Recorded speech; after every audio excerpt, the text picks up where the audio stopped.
The 1993 NHRA Winston drag racing season. Championship drag racing at its best. A total of 18 events starting and ending the year on the West Coast. Sandwiched in between 16 of the top races at the best venues drag racing has to offer. A $1 million payout at the end of the year awaits the championship drag racers that participate in the 4 pro categories of Top Fuel, Funny Car, Pro Stock, and Pro Stock Motorcycle. Welcome everyone to Drag Racing 1993. This is the Top Fuel dragster that carried Eddie Hill to his first ever Winston Championship at the tender age of 57. Hi everybody, I'm Dave McClelland and welcome to Drag 93, an in-depth look at the entire 1993 NHRA Winston Championship season, all 18 events, and joining me as always, my good pal Steve Evans. And Steve-O, it's been quite a year. You bet. In fact, something for everybody. In Pro Stock, there's a winner for the scientist, I guess, in some of us. With Eddie Hill, that's a victory for the dreamer in all of us. And in Funny Car, well, our winner is undoubtedly the most outrageous personality in all of American motorsports. And you talk about records, some I didn't expect to see for years. We'll talk about all of them. Well, there's no need in prolonging this agony any longer. Let's get right to the action, and here we go to Pomona, California. And the L.A. County Fairplex.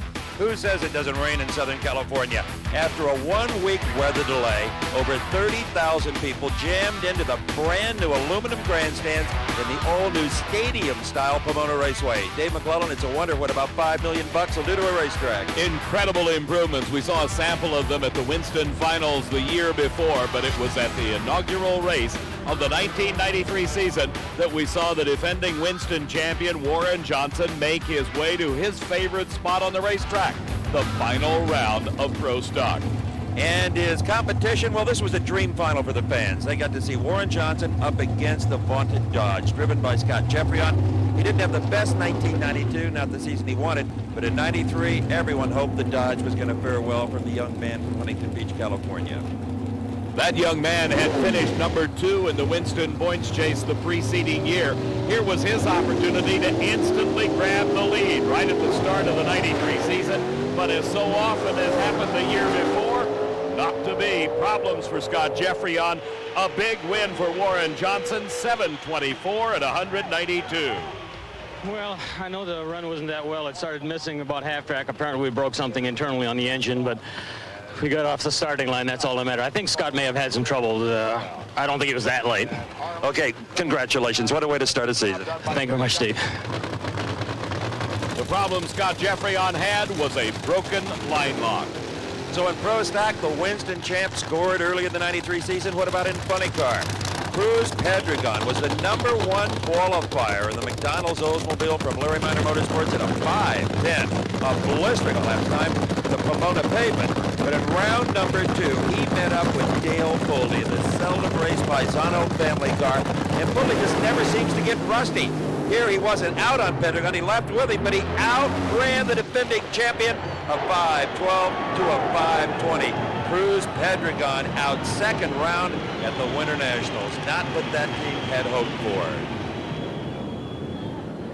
As I said it before the beginning of the year, that this Funny Car season is going to be awesome. You know, these guys are out here running good, and we just got beat today, but we'll be back definitely. In the championship round, Dale Foley was nowhere to be seen because he was eliminated in the final 4 by John Force, the driver of the Castrol Oldsmobile. Force finished second in the Winston Chase in 1992. This was a mission. He said this is Comeback Tour 93, and he started it off at the Winter Nationals with a final round appearance. Forrest got a big break in round number 1. He was defeated by Whit Bazemore with a 5:11, but Bazemore was disqualified for crossing the center line. So against Worsham, it was John Forrest with Lady Luck along for the ride. Forrest had the whole shot. Worsham was beaten by a 21. They beat me ever since Indy. The McDonald's team did. And all the way through Topeka, the brakies, rolling my old humps upside down, trying to drive. Like I was starting to think maybe I ought to get out of this business or get into Top Fuel. But today, Wally Parks' birthday. This is a great deal. I brought a new group in, Larry Frazier. I spent more of that Castro money. Jolly Rancher, Rose, Wax Shop, Dorman, Craftsman. One thing was obvious at Pomona. John Force had not forgotten how to talk during the winter layoff. Corey McLennan had not forgotten how to race well. The guy that finished second in the Winston Chase in Top Fuel in 1992 came to Pomona and the Chief Auto Parts Winter Nationals and blasted out a run of 4.78 seconds at over 296 miles an hour. That qualified him number one. Let's watch. What a pass by Corey Mack. I had a good time, Dave, with this interview, talking to the man who could have and should have been the champ. 478. Oh my God, I don't believe it. That fun? I knew it was good. She carried the wheels. I never thought she was going to set them down. And then on the top end, it started coming around. But I'll tell you, Jimmy Prock, Ted, Billy, the whole crew, they deserve it. On the very next qualifying pass, Corey Mack backed up the 478 for a new national record. Coming into Pomona at the start of the 93 season, only Kenny Bernstein had run 300 miles an hour. It was still a magic barrier waiting to be broken by the next person, and we did not have to wait long. It was round number one of the Chief Auto Parts Winter Nationals when Doug Herbert in the near lane lined up against Mike Dunn. As he crossed the finish line, there it was, 301.60 miles an hour for Doug Herbert. I can't believe Brissett kept telling me one of these days it's going to run 300, and sure as heck there was 301. Lap's time wasn't bad either. 485, that's our best. So we're in there. We get our clutch dialed in. We're going to be tough. Thank you. A big thumbs up from only the second member of the Slick 5300 mile an hour club. There would be more before the season would end. The Top Fuel final round was broadcast live on TNN. Joe Amato versus Kenny Bernstein. Joe Amato, the defending Winston champion, 5-time Winston champion.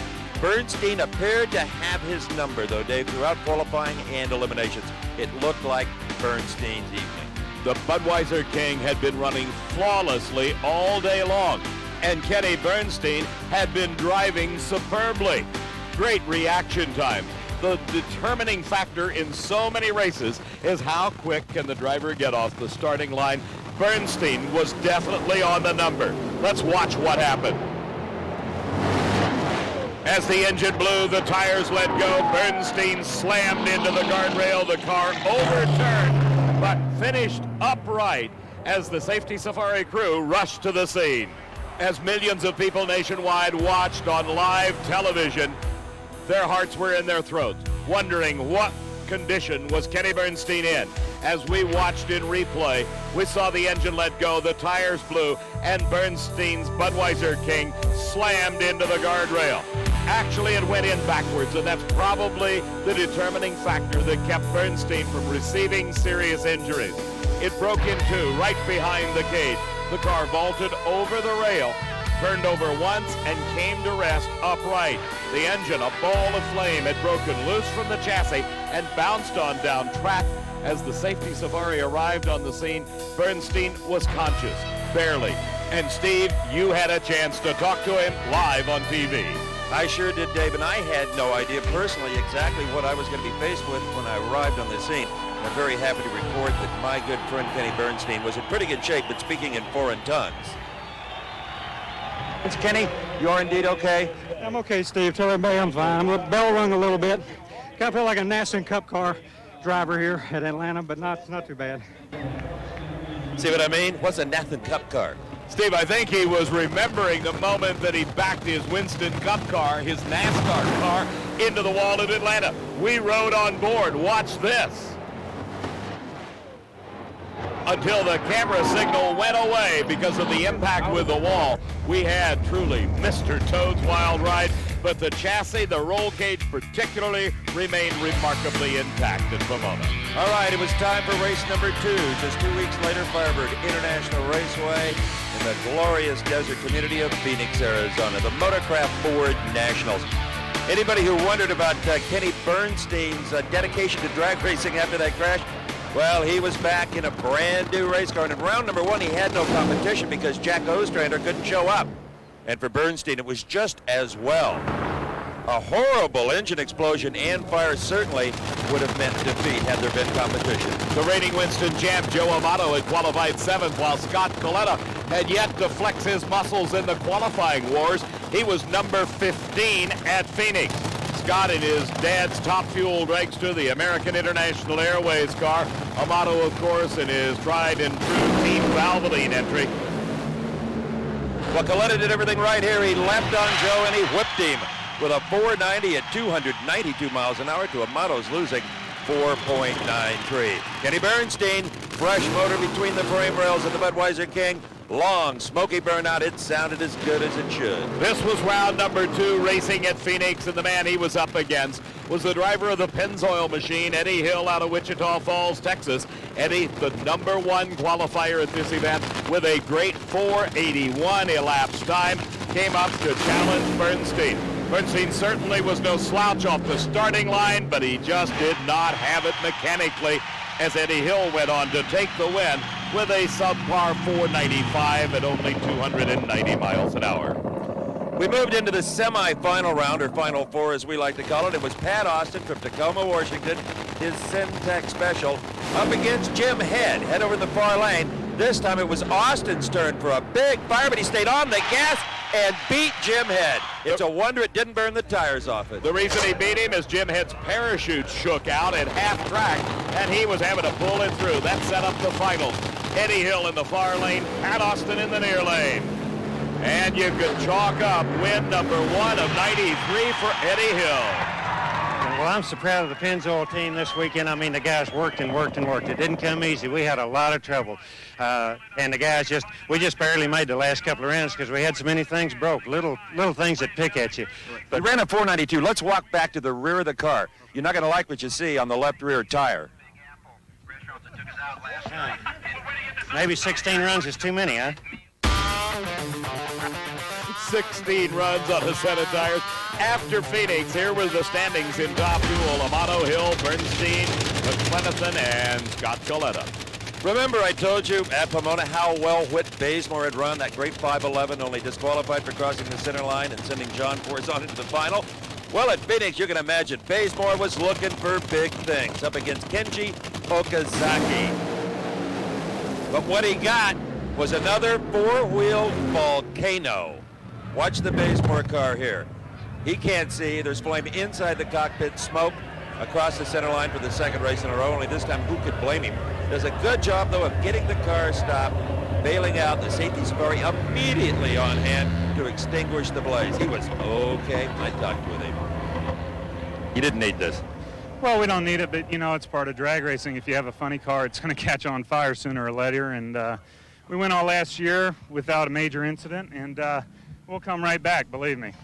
Whit Bazemore certainly was pragmatic about funny car problems. Another guy that had his share of difficulties in Phoenix was Al Hoffman at the wheel of the Blower Drive Service Dodge Daytona. We saw him in round number 2 against John Force. And Al Hoffman just lives to beat John Force. Every win light is important, but when you get by the two-time Winston champion and the guy, they needle each other back and forth. They have bets. The first one of them that runs 300 has to buy the other a Harley. It goes back and forth, so it's always very interesting when these two get together. He wanted to beat Force, and he did beat Force, but at what a price. A huge fire for Al Hoffman.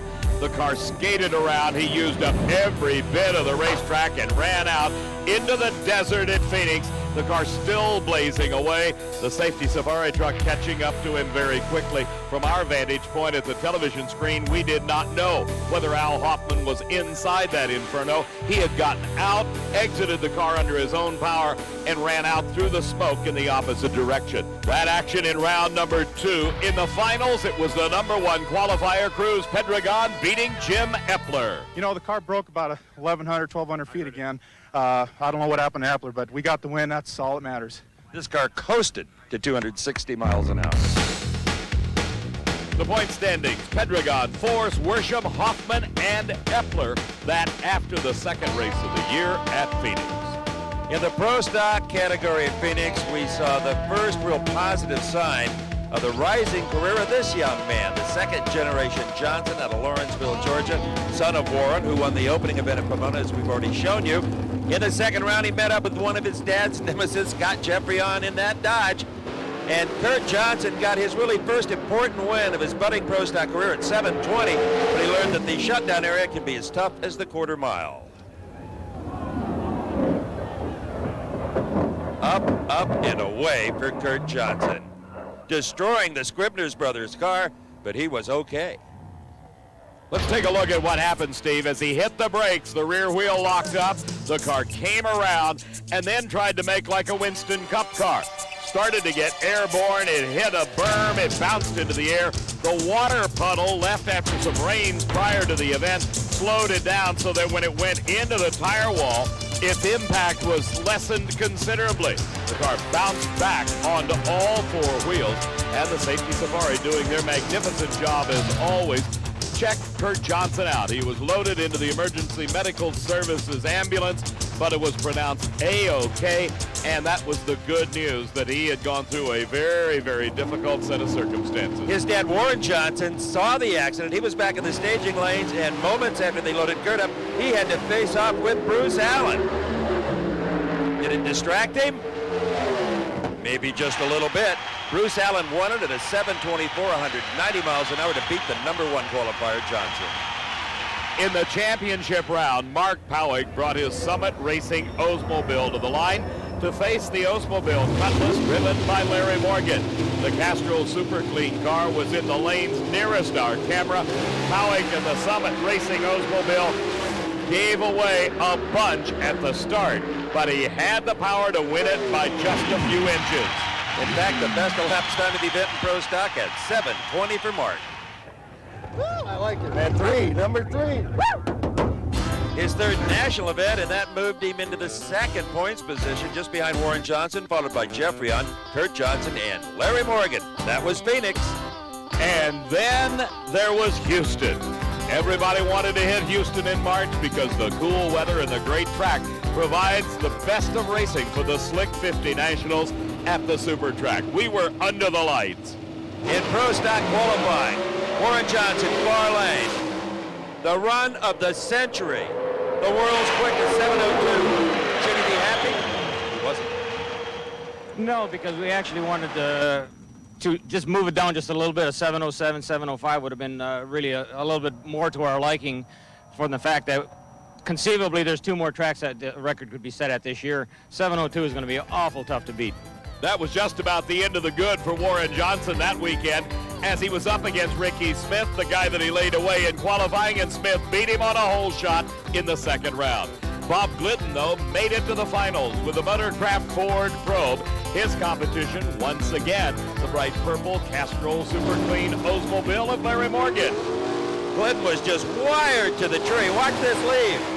0.04 of a second quicker than Larry Morgan. And Glidden won it at 7:13, 193 miles an hour to Morgan's very game 7:14, 192. They seem to share Bob's victory at the far end of the racetrack. Nice to see. They haven't always been this chummy. In funny car qualifying, Kenji Okazaki in the near lane learned a valuable lesson at the wheel of the Moon Eyes Dodge. The car nosed over at the finish line and burst into flames. The Japanese national had his hands full. I was just ready to shut off just before the first ride, and I just saw the fire come out. Boom! That's it. I couldn't see anything. Boom! Now that's an accurate description. Then he took off. I said, Kenji, where are you going? He said, far away. Big Jim Dunn. It just looked like it laid over about halfway down, and that's what I told him. You're going to have to burn a couple times to get the experience knowing what a motor laying over does. And so now he's got that experience. We'll build another one and go. But it'll take him a year to get all the burns and scars everybody else earns. You got to earn it. You can't buy it. It was in Houston that a sad moment occurred when Maynard Yanks, the crew chief on Chuck Etchell's Dodge Daytona funny car, suffered a brain aneurysm and passed away.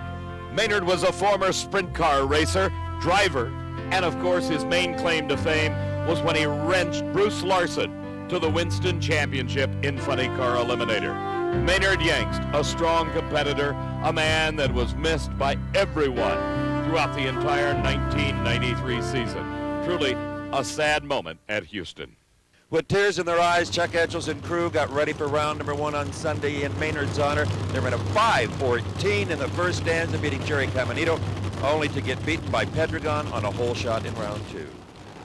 In round number 2, Flash Gordon Mineo was in the near lane, Brent Fanning in the far lane, and once again, Mineo burst into flames.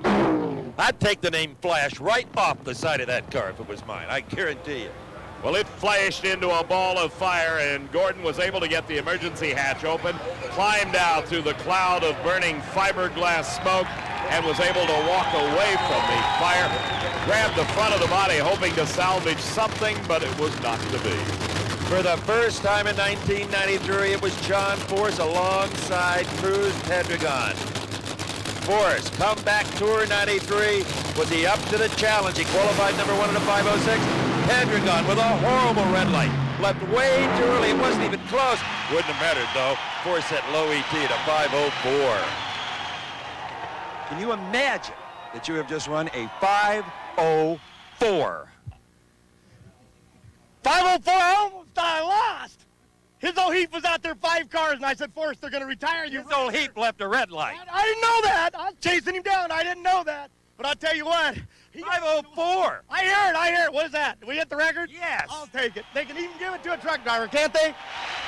5:04, a new national record, but more importantly for John Force, at that stage of the game, 200 bonus points. The finals, look at that, a new body on the blower drive service Dodge. You remember it was just 2 weeks earlier that Al Hoffman had burned it into a cinder. This time he red lit, smoked the tires, and John Force ran a 5:05 in the championship round at 289 miles an hour to take his second win of the season. In Top Fuel qualifying, Don the Snake Prudhomme was matched up with Eddie Hill. Snake had a dismal 92, was really hoping for some encouragement in 93, and he got a little right here.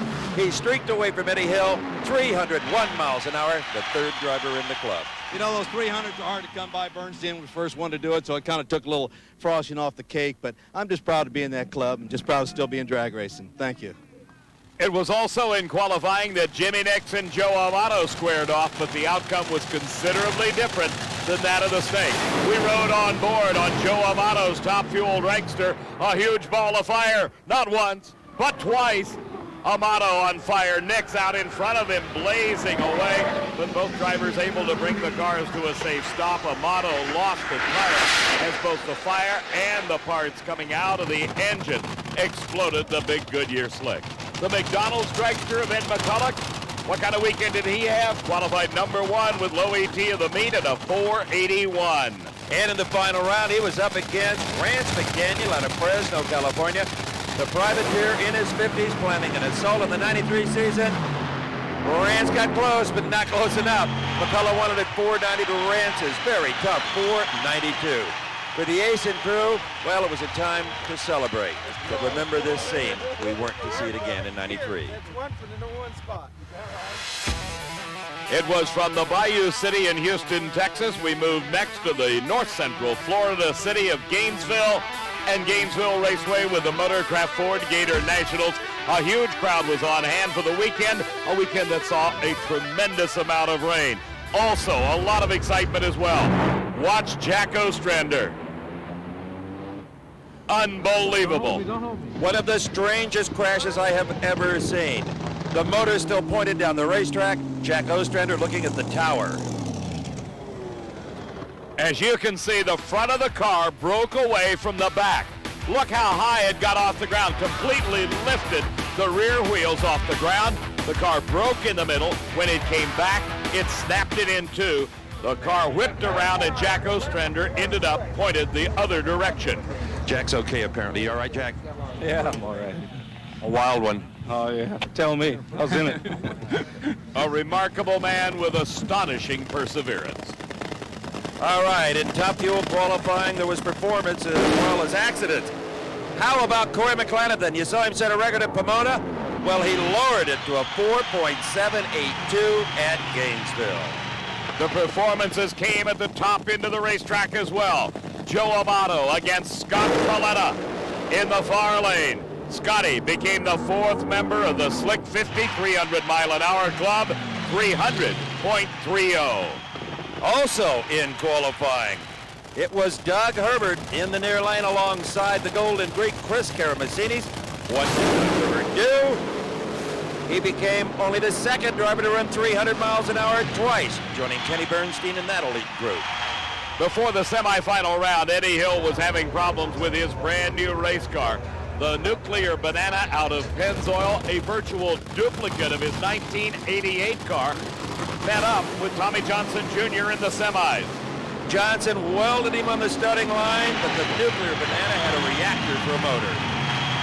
SVP of the day at 482. 482, excellent. This feels like Gainesville, doesn't it? 1 year ago, to be exact. Eddie Hill was indeed the defending champion at Gainesville, where he logged 4 consecutive 480s back in 1992. Here in the championship round up against Ed McCulloch, winner at Phoenix. Eddie Hill usually wins races with power. He won this one on a hole shot. 487 beat McCullough's 86. Oh, man, that felt so good. I wish you'd have been in there with me. It was pretty dark down there, but that car felt like it was hauling its buns. And what a debut for a new car. Ed McCulloch was the points leader after Gainesville, followed by Hill, Amato, Herbert, and Bernstein. In round number 2, the rivalry resumed. Force versus Pedregon. Force beat him with a 509 to a 527. And how about Freddie Neely at Gainesville, Dave McClellan? Steve, Freddie, and John Force squared off in the semifinals for the quickest side-by-side funny car race in history. Force got the advantage off the starting line, parlayed it into the win. 509's a pair. That shows the name of the game here. It takes a lot of luck, but Neely's doing a great job, and Ronnie Swearinger, he's a great guy, and we're just happy that we can come in here for our people at Castro, Dorman, and all of them, and give them a show. Well, Neely didn't come away empty-handed. He set the national speed record at 295 on that blast. In the finals, it was Force against Hoffman. Hoffman held low elapsed time of the meet at 5.08 seconds. But here, didn't matter. He went up in the air and forced to the finish line. 3 out of 4, it's a great feeling. We're just inching that way out there in that lead, and we're going to keep winning. We're going to keep blowing up the stuff. We're going to keep spending that money. And I love driving these things because they're exciting at night. 3 out of 4 doesn't sound like he's inching up on his Winston Championship hopes. Force the leader, followed by Hoffman, Pedregon, Worsham, and Jim Epler after 4 races of the season. In Pro Stock, Larry Morgan made his 3rd consecutive final. His opponent was Warren Johnson. Morgan had problems. Johnson won it at a 7:14, his 2nd victory of 93. This is one of the roughest races I've had in a long time. We came into this race looking real good, hurt a motor, ended up going with our number 3 piece in there, and really operated with a handicap all day long. Well, the number 3 piece padded his points. Larry Morgan 2nd, followed by Howick, Johnson, and the Dodge of Scott Jeffrey-on. From Gainesville, Florida to Rockingham, North Carolina, not a far trip, but one that is light years away from the pressures, the stresses of the Winston Championship season. This is the fabled Winston Invitational, and in round number 1 of Pro Stock, Larry Morgan and Vince Curry were doing battle, and Larry Morgan had his problems in the shutdown area. The brakes locked up, the Castrol Super Clean Oldsmobile nosed it into the guardrail. Morgan was able to keep the car upright. The damage, while it appeared to be severe, was repairable, and Morgan returned to competition. There's no championship points at the Winston Invitational, just a lot of good times, as Dave said, and a whole lot of Winston cash. In the Pro Stock final round, Bob Glidden, the Ford against Warren Johnson. It was Warren Johnson at 712, 195 miles an hour. The last time we saw Whit Bazemore in the fast orange Dodge Daytona, he was on fire. The folks at Rockingham got the same treatment as well. He was up against Chuck Etchells in funny car qualifying. The car losing a rod, oil under the tires. He had handling problems, and then the fire broke out. He brought the car again to a safe stop. You'll see the emergency hatch opened, and out climbed Whit Bazemore. After he had the opportunity to kind of gather himself up, he took a look at the damaged car and was not a happy driver. In round number 1 of Funny Car, we saw Wyatt Radke and the rapidly improving Johnny Westcar from Upland, California, up against John Force. And without any championship points, I wonder if Force wasn't a little off his game because he didn't have that carrot hanging out in front of him. Just watch what happens. The car on the right side of your screen or in the far lane at this shot. He handles Force. Wyatt Radke, how about it? Force smokes the tires. Radke wins at 5:33 to a losing 5:48. Radke needed the money worse than Force. And Steve, not only the money, but that was a career experience beating up on John Force in round number 1. Al Hoffman in his blower drive service Dodge had a career weekend as well. It was Hoffman against Gary Bolger in the first round. Guess who won it? It was Al Hoffman. That victory advanced him into the second round, and in a field of 8, that's the semifinals. His competition, Cruz Pedregon at the wheel of the McDonald's Oldsmobile. Pedregon lost traction, Hoffman with the win. Your third 526 in a row, Al. Well, we figured 3 of them would win this deal out here, so we didn't think it'd be that consistent. Good deal, because it was moving around, and I'm happy. In the finals, it was Al Hoffman against the Hawaiian Vacation Dodge Daytona, owned by Roland Leong, driven by Gordy Bonnin, and since this team got together, their first appearance in the finals here at the Winston Invitational. All right, I'm going to take back the Hawaiian Vacation mention that Mac made because they stepped Roland on the sponsorship, and they don't deserve to be mentioned. I agree wholeheartedly. Let's talk a whole lot about Gordy Bonnin's great driving that went up in smoke. And, of course, another incredible performance, this time a 5:18 out of Hoffman at 288 miles an hour, winning the Winston Invitational. His wife Helen and Al celebrated down at the far end of the racetrack. As he backed up in qualifying against Scott Coletta, Corey McLenathan was a happy guy. He had set the national record twice, 478s a pair. But this ride will be one, unfortunately, he'll never forget for some very different reasons.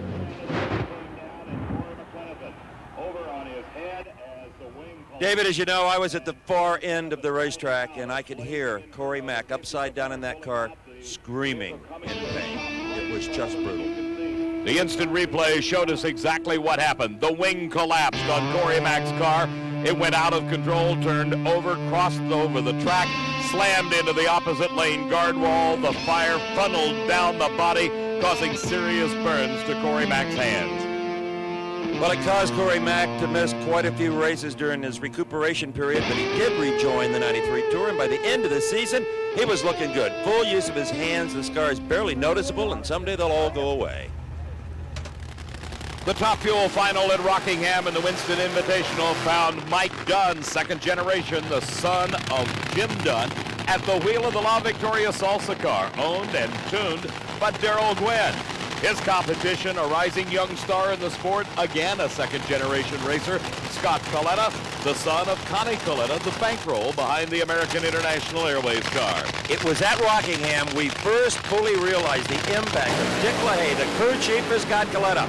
Wheels in the air off the mark. Scott Coletta wins the Winston Cash at 5:03. You guys really worked hard for this one. We put 4 motors in it all weekend, and we hurt that one too, but it's a great feeling. And a pretty good race, a 5:03 to a 5:07, but you were razor sharp off the line. Yeah, I would have liked to have been a little better. Everybody tries to be as good as possible, but, you know, I got the win light, so I guess that's all that matters.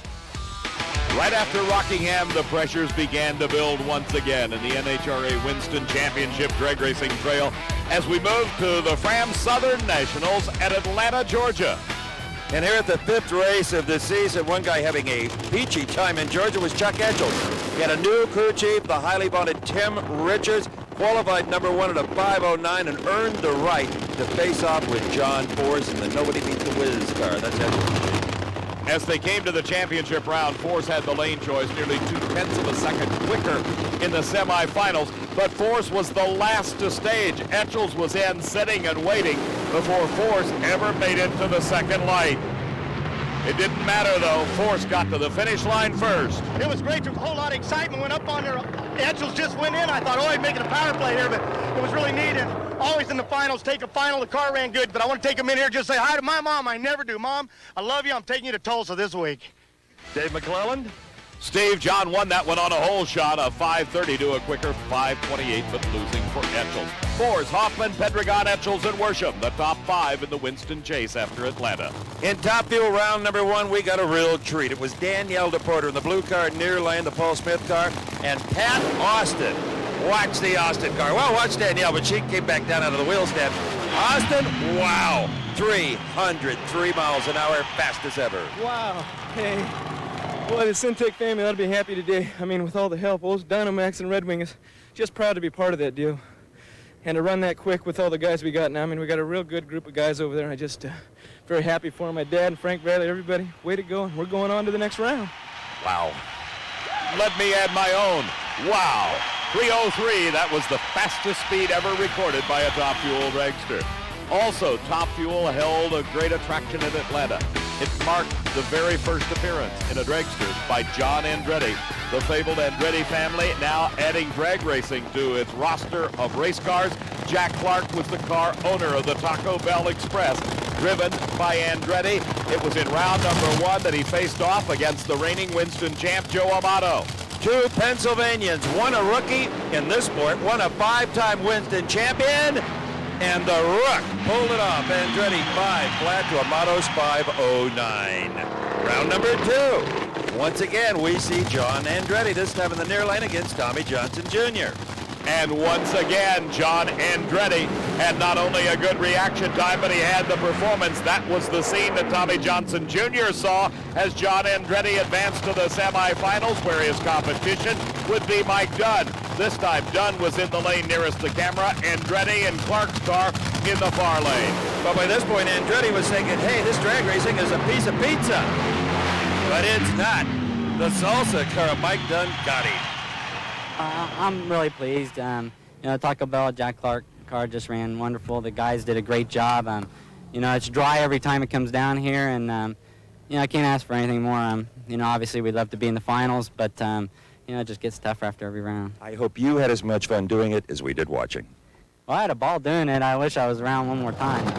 Sure didn't take John Andretti long to catch on how to perform in drag race interviews with Steve. The finals, Eddie Hill in the Pennzoil Nuclear Banana, a final check of the engine by crew chief Fuzzy Carter. His competition, the guy that whipped John Andretti, Mike Dunn. Mike Dunn had a perfect light, but not a perfect clutch. Lost the traction, he had to shut it down. Eddie won it at a 487. Oh, it feels so good. And we're first in the points now and everything. Set a track record here, loyalty of the meet. The Pennzoil team did an outstanding job today. Fuzz and the guys, wonderful. This was the first time that Eddie Hill climbed to the top of the ladder in the Winston points chase. McCulloch was second, followed by Bernstein, Amato, and Mike Dunn's final round finish put him number 5. Well, all repaired from the Phoenix crash was Kurt Johnson in the Final Four of Pro Stock. He was up against Scott Jeffrey on the Dodge. His dad Warren was hoping Kurt could knock that Dodge out. A terrific side-by-side duel, and it was Kurt Johnson in a 7:20. The other half of the semifinals found Warren Johnson, WJ, up against Frank Iaconio. Iaconio having his best performance in some time, but it wasn't enough. Warren Johnson at a 7:17 made the final round against his own kid. Well, there's 2 ways to attack any problem: youth and enthusiasm, or age and deception. Maybe a little treachery. Whatever it takes to win this thing. A whole bunch of J's were on the starting line in Atlanta. KJ was in the near lane. WJ was in the far lane. On paper, it was all the GM Performance Parts Oldsmobile. But Kurt Johnson at the wheel of the Gary Chameri Cutlass gave him all he could handle. Warren Johnson won it at a 7:17. You child abuser, you. Who had the better reaction time? You did. Perfect. I was worried about that. There may be some truth in what he's saying. Well, that was an outstanding race. We congratulate the whole family. Thank you very much, Steve. Get some rest, Warren Johnson. Dave? You could hear it in his voice. Even the flu could not keep Warren Johnson from the winner's circle in the lead in the points chase, followed by Morgan, KJ, Mark Powick, and Scott Jeffrey on. And it was time for the NHRA Winston Tour to move on to Memphis, Tennessee, the home of the Blues and the Goodies Mid-South Nationals, presented by TNN here at Memphis Motorsports Park. And in Pro Stock round number 2, this was wonderful. It was Warren Johnson over the far side, Bob Glidden over here. The 2 old warriors, they hate each other. Everybody knows that. And they had a staging battle supreme. I guarantee you they did not gain any favor in either one's eyes as they sat there and sat there and sat there until eventually they staged, and Bob Glidden cut almost a perfect light. More than enough to beat Warren Johnson as the Gliddens celebrated. Little fun on the starting line there. Well, the guy's got us, he's got hold on us, and you've got to do everything you can do. I mean, we're just out here struggling to make a round, and to beat Warren, you know, we feel pretty good right now. Steve, that was the 10-time Winston champion talking about struggling, but he at least admitted that they were playing a few games up there on the line. That's right. The final round, Scott Jeffrey on. You were on board with him in the Dodge. He was wondering, would Glidden play that same kind of a trick? He admitted it was a trick. No, he did not. You can only be burned down if you let yourself be burned down. If you stage, the other guy's got to stage. And that's the way Jeffrey on played the game. Moved the handles every time that little red light came on. And it was Scott Jeffrey on winning his first ever NHRA national event. A 7:21 to a 7:23. And it was time for a far-end celebration. And Bob Glidden is part of it. Scott, when you're sick as a dog, there's no better medicine for a race car driver than his first ever big win. It sure isn't. You know, I just can't wait to bring that trophy home to my mom, Dad, Amy, everybody at home in Mahwah, New Jersey. These guys from Wayne County, they've been working so hard. They've stuck with me behind everything I've done. They've made me more consistent. The car's more consistent. Mopar is a sponsor. Dodge is a car. I'm happy. Scott Jeffrey on, like Warren Johnson the race before, sick with the flu, but winning in pro stock. On a picturesque burnout like this in qualifying, you appreciate the throttle control of Cruz Pedregon, and that's what Mike Green, his crew chief on the left, and Lee Beard, crew chief on the McDonald's Stop Fuel car, were hoping for going up against Whit Bazemore. This was a tricky track. It took a good driver to get down it. And what was incredible was Bazemore's appearance after all the problems he had had earlier in the season, and he prevailed here, upsetting Cruz Pedregon. Tough loss for us here. You know, we're just still struggling, unfortunately. You know, the spark just isn't there that you had last year. 5 wins in a row. Any idea what it is? No, Steve. You know, we've changed the combination around a little bit, and it's you know, it's just we just haven't quite got it. Every run we make, we think we got it, and it's something else bites us. So it's just a matter of trying to work it out. You'll get it. Poor Bazemore. He beats the Winston champ, doesn't have a fire, and we interview the loser. Why do we do that? Don't ask me. You're the guy with the microphone. I guess maybe he's news when he loses. Absolutely. Tom Hoover, Maple Grove, Minnesota. The Hoove was really looking pretty good at the Goodies Mid-South Nationals after just kind of a so-so the first few races of the year. You remember what happened here 1 year ago? Well, so does John Force. He left the starting line on a fairly good pass. The engine gave him problems, burst into flames. The tires blew, and Force headed into the guardrail. The car slamming into the Armco barrier, skidding down the racetrack until it made it to the sand trap where it flipped over on its side. This accident weighed on John Force's mind for one entire season, and when he came to Memphis, he was still thinking about it. But he was able to put the memory out of his mind for the first 3 rounds. In the championship, he faced Tom Hoover. Force was in the near lane. He was going for his 4th consecutive win, and it was an easy one, as Hoover had problems. Force logging a 5:21 at 2:83 to win 4 out of 5. I'm really tired, Steve.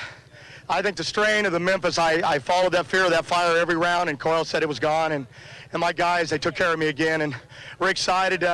We're in the points saying we think we can be strong, but I think there's more pressure dreaming about it every day, and it's really making it tough on me. Corey Mack resumed the tour at Memphis, packing a lucky picture of his beautiful little daughter in the cockpit of the car, wearing special gloves to protect the fresh skin grafts on his hands. Driving in no small amount of pain was Corey Mack. In round number 2, he raced Tommy Johnson Jr. Didn't take him long to get back on track, as Corey Mack had a 493 to a losing 495. That put him into the semifinal round against the reigning Winston champ, Joe Amato, and Corey Mack smoked the tires, while Joe had his share of problems, dropping cylinders to a 512 and 285. And in the final round, who did Joe Amato find on the starting line but that pesky Texan over there? 57-year-old Eddie Hill. You know, we saw Eddie earlier in the season win on a hole shot. Well, maybe the age got to him a little bit in Memphis. Just watch this. Dead late. Amato, not that great a reaction time, just a steady one, and still made it look worse than it should have. In fact, on reaction time basis, Hill should have won. A 493 to a winning 497. Joe knows reaction times. A 97 to whip to 93. Steve, I knew the pressure was going to be on. I told my wife in the trailer before we went out, you know, having the new Snoopy on his helmet and my lucky rabbit's foot and my bag of tricks has definitely helped. But my team did a good job all weekend. You know, we struggled. The car has been running lousy, and we just worked harder and harder. And we just, you know, the luckier we got, the better it got. Nobody had much time to relax after Memphis. 1 week later, it was Englishtown, New Jersey, the big race on the eastern seaboard. The Mopar Parts Nationals at Old Ridge Township Raceway Park. And oh, what a scene it was on Friday night under the lights in famous E-Town. Corey Mack, who had a good outing in Memphis, was in the far lane, but his fortunes took a nasty turn. Looked more like a jet car through the shutdown area than a top-fuel dragster. Corey was unhurt. All those sparks are coming off the chassis and tire blew. In fact, it ruined the car for the rest of the weekend, as we later found out. Corey Mack climbed from the car uninjured, except in his pocketbook. After what I've been through, it's like one of those things where that happens, you're thinking, what the heck's going to happen next, you know? But they're safe, you know. They're made for that. If something happened, it was bad last time. This time, it was a cakewalk. In the daylight hours, you saw the gigantic hospitality and operations tower at Englishtown looking down on the Wiltel Communications car of Michael Brotherton against Joe Amato. And look at this race. Brotherton gets there first, and Amato makes history. The first loser ever over 300 miles an hour. We gave the fans something to remember you by today. Well, it's not what we want to remember us by. We wanted to win late, but what are you going to do? That's drag racing. We'll be back next week. Tremendous times. Brotherton a 483, Amato a 487. Well, anybody who thought Rance McDaniel joined the tour just for the beer was sadly mistaken. McDaniel in the second round of 503, losing a clutch at only 256 miles an hour to whip Pat Austin. And then it was Kenny Bernstein. McDaniel and Bernstein head-to-head in the finals of Top Fuel Eliminator. Low qualifier and low ET of the meet had been set by Jim Head. These guys had something to shoot at, a great 481. Rance McDaniel was able to come back from those clutch problems. He ran a 491 in the semifinals, beating Scott Coletta, while Bernstein had logged a 487. But in this championship round, the problems reoccurred in the clutch mechanism, and McDaniel had to park it. Bernstein got a single. He ripped off a great elapsed time, 487. You needed to start winning right now. You couldn't wait any longer. Really couldn't. Eddie Hill is getting way out there ahead. When you're a 2,000 points, 1,700, 1,800 points ahead, it's hard to run them down. That's like 2 races. So you shorten the end of the season by 2 races. You give somebody that kind of a head start. So, yeah, we needed to get it together right now, and Englishtown was good to us. And Kenny gained the maximum because Eddie went out in the first round. Amato was 3rd, McCulloch 4th, and Mike Dunn number 5 after Englishtown. And what a weekend Englishtown was for John Force and crew. Bernie Federley, Austin Coyle, all the gang. They had a night qualifying run they will never forget, and neither will the thousands of people who witnessed it. Watch the flames. Can't do it any better than that. 5:01 national record. I know an O when I feel an O, Steve. That thing was trucking. That was an O. It had to be. 01. 01. That's cool. She's a 4-second race car. She's coming. Tonight the conditions were great. Coyle and Bernie said they hopped her up. But that was a ride. That was a ride like I never had before, honest to God. Conditions weren't bad in the daytime. In the semifinals, Cruz Pedregon left another red light at the starting line, forced the win at a 5:17. Can't look back, can't worry about nobody else and their problems, because every time you get a lead, you do that. Right now, there's only one thing I want. I want to get my world championship back from my sponsors. You know who they are. I want to get them back from my family. I want to get away from that pain that I had. I ain't feeling sorry for nobody. I'm going to tell the fans we're just going to keep winning rounds, and we're going to get that championship back for Castro, Oldsmobile, and Jolly Rancher. The Nobody Beats the Whiz Dodge Daytona Chuck Etchells called Englishtown, New Jersey, and the Old Ridge Township Raceway Park his home racetrack. He had the problem of facing Force in the finals. He was not up to the challenge as his car went up in smoke. Force crossed the finish line, winning his 5th national event in a row with a 5:14 at 290. I want to say back home to my family, I got 4 girls, Adria, Ashley, Brittany, and Courtney. I never get to see them. I get to come home finally. It's been weeks. But I want to say the deal that Cruz Pedregon did, and I keep saying Cruz Pedregon because what does your life is what does your life. And he did it to me, and we've gotten 5 in a row. 5 in a row, is that what it took? 5 in a row, just like him. That puts me right back where I was when I lost my world championship. And I'm going to get my world championship back. We are going to get it back, Steve. No one was doubting that at Englishtown. By New Jersey, we were starting to call it the Johnson Juggernaut in pro stock. And in the semifinal round, it was Kurt Johnson taking on Scott Jeffrey-on. Poor Scott getting tag teamed by the Johnsons everywhere he goes. And this time, Kurt got him with a 7:16 to a close 7:19. And that set up yet another, well, actually the second Warren versus Kurt national event final round. And you know what, Dave? The results were very similar to the first one. Johnson & Johnson once again, and WJ in the near lane in the GM Performance Parts Oldsmobile had the reaction time advantage, the performance, and the win. You left on him again. Oh, yeah, well, I had to do what I had to do because we know we didn't have a real performance advantage, and we just rolled the dice. Well, that gamble helped extend his Winston points lead. He had the big lead over Scott Jeffrey on with Kurt Johnson third, followed by Larry Morgan and Bob Glidden.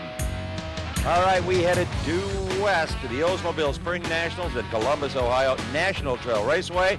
Let's kick it off, Dave McClellan, with the Pro Stock Final, where again, a pair of Oldsmobiles, appropriate for the sponsor, met in the final round, the Johnson & Johnson Company. Here, Kurt tried just a little bit too hard. By 35/100ths of a second, he left the red light glowing at the starting line. That is a flagrant foul, by the way. And Warren Johnson won it at 7:23.192. Another victory for Dad. What do you think? Dad's bad. Dad's done good all weekend. He's had a few bad reaction times, and the track's been real tricky to get down. But the GM Performance Parts Oldsmobile came through again. Thanks. That was Frank Hawley talking to Mrs. Johnson on the starting line in Columbus. Funny car. Remember Whit Bazemore, what he said earlier? You drive a funny car long enough, you're going to have some fires. He hadn't anticipated this one. Not only a fire, but a serious impact with the guardrail on both sides of the racetrack. All Whit could do was just hang on for the ride. The car came to a stop. He was able to release his safety harnesses and climb out under his own power. After examination, he was okay. When I was a kid, I wanted to be a funny car racer, and I'm a funny car racer now, but every once in a while you got to have second thoughts. We'll be back, I'm sure. My head's a little sore right now. He would be back all right, but not at the wheel of the Bazemore-Evans machine. This was the end of that relationship, and as a car owner, Whit Bazemore retired. Not much left in his inventory. The explosion on this car was so severe it blew the crankshaft out the bottom of the motor and cut a gaping hole in the racetrack surface. They had to repair it overnight to be ready to race the next day. Well, another Prince of Fire, Gordon Mineo out of Rockwall, Texas, had a little better success in Columbus, Ohio. He faced off with John Force in round number 1, and usually that is a dubious distinction. But this was one of the rare times that John Force had a problem. Watch his car, and maybe you can see it. He sneezes the blower on that Oldsmobile Cutlass just as he steps down on the pedal. Come on, John. Blow it up for us. Bam! Right there. Gordon Mineo streaks to victory at a 597, 189 miles an hour, and that put an end to Force's streak. And Gordon Mineo advanced to face Cruz Pedregon. This time in the semifinals, Pedregon smoked the tires, and Mineo made it to the final round of an NHRA Winston Championship event. His time of 5:56. But the drama was not over. Gordon Mineo, the engine shut down. As he made the turn at the far end, it's a congested area down there, the engine relit. Right there. He couldn't control the car and smashes in to Eddie Hill's tow vehicle and the nose of the dragster. I was down there, David. In fact, I almost got hit as well, and some of our other crew members. There was no time to yell a warning, no time to do anything. It was frightening at the time, but fortunately no lingering injuries. Gordon felt awful about what happened. Well, I'm extremely sorry for Eddie. I can live with my own damage, but I can't stand to do anything to anybody else. What could have been and should have been Gordon Mineo's finest day on a racetrack ended at that point. He was unable to repair the car to race Gordy Bonin for the championship of the Oldsmobile Spring Nationals. Bonin took a single 560 at 194 miles an hour at the wheel of Roman Leong's Dodge. We pick up top fuel action at the Oldsmobile Spring Nationals in the semifinal round. This was before that incident involving Gordon Mineo and Eddie Hill. As you can see, the Eddie Hill car was alive and well at this point, pouring raw fuel out of the headers as it always does on the starting line up against Doug Herbert. And it was Herbert winning it at 5 flat, 292 miles an hour. Eddie Hill having problems, only a 699 at 145. So that put Herbert into the final round against Kenny Bernstein. You remember him, the Budweiser King car, who won in New Jersey. A win in New Jersey didn't necessarily mean that he was going to be the strong contender here, as Herbert actually was the quicker car coming into the finals. He had the lane choice and parlayed it into his first ever national event win. I just can't say enough for Seth and all my crew guys. Everybody just does an excellent job. And, you know, my wife and my mother-in-law and everybody that helps me get this car to the track. Without them, there's no way I could ever do this. And this is a dream come true. Doug Herbert defeated Kenny Bernstein for the championship at the Oldsmobile Spring Nationals, and the celebration went on and on. But little could the Herbert family know what lay in wait for them in Topeka, Kansas at the Western Auto Nationals. It happened, as you well remember, David, in the first round of qualifying here in the Heartland Raceway Park facility. One of the worst accidents I have ever seen. Doug Herbert's car came down the racetrack, lost a tire, then it broke in two as it skidded across the racetrack. As Herbert in the front half of the car sat on top of the motor, he was vaulted over the guardrail and slammed into an unmanned scaffolding. The car again broke in two, the roll cage remained intact, and incredibly, Doug Herbert was basically uninjured in that accident. In fact, within a couple of weeks, he was back on the racetrack, sore but unhurt. All right, Top Fuel semifinal round pitted a couple of real hot races at the time. Eddie Hill and Kenny Bernstein. Hill was in the points lead. Bernstein was trying to keep him from getting too far out in front.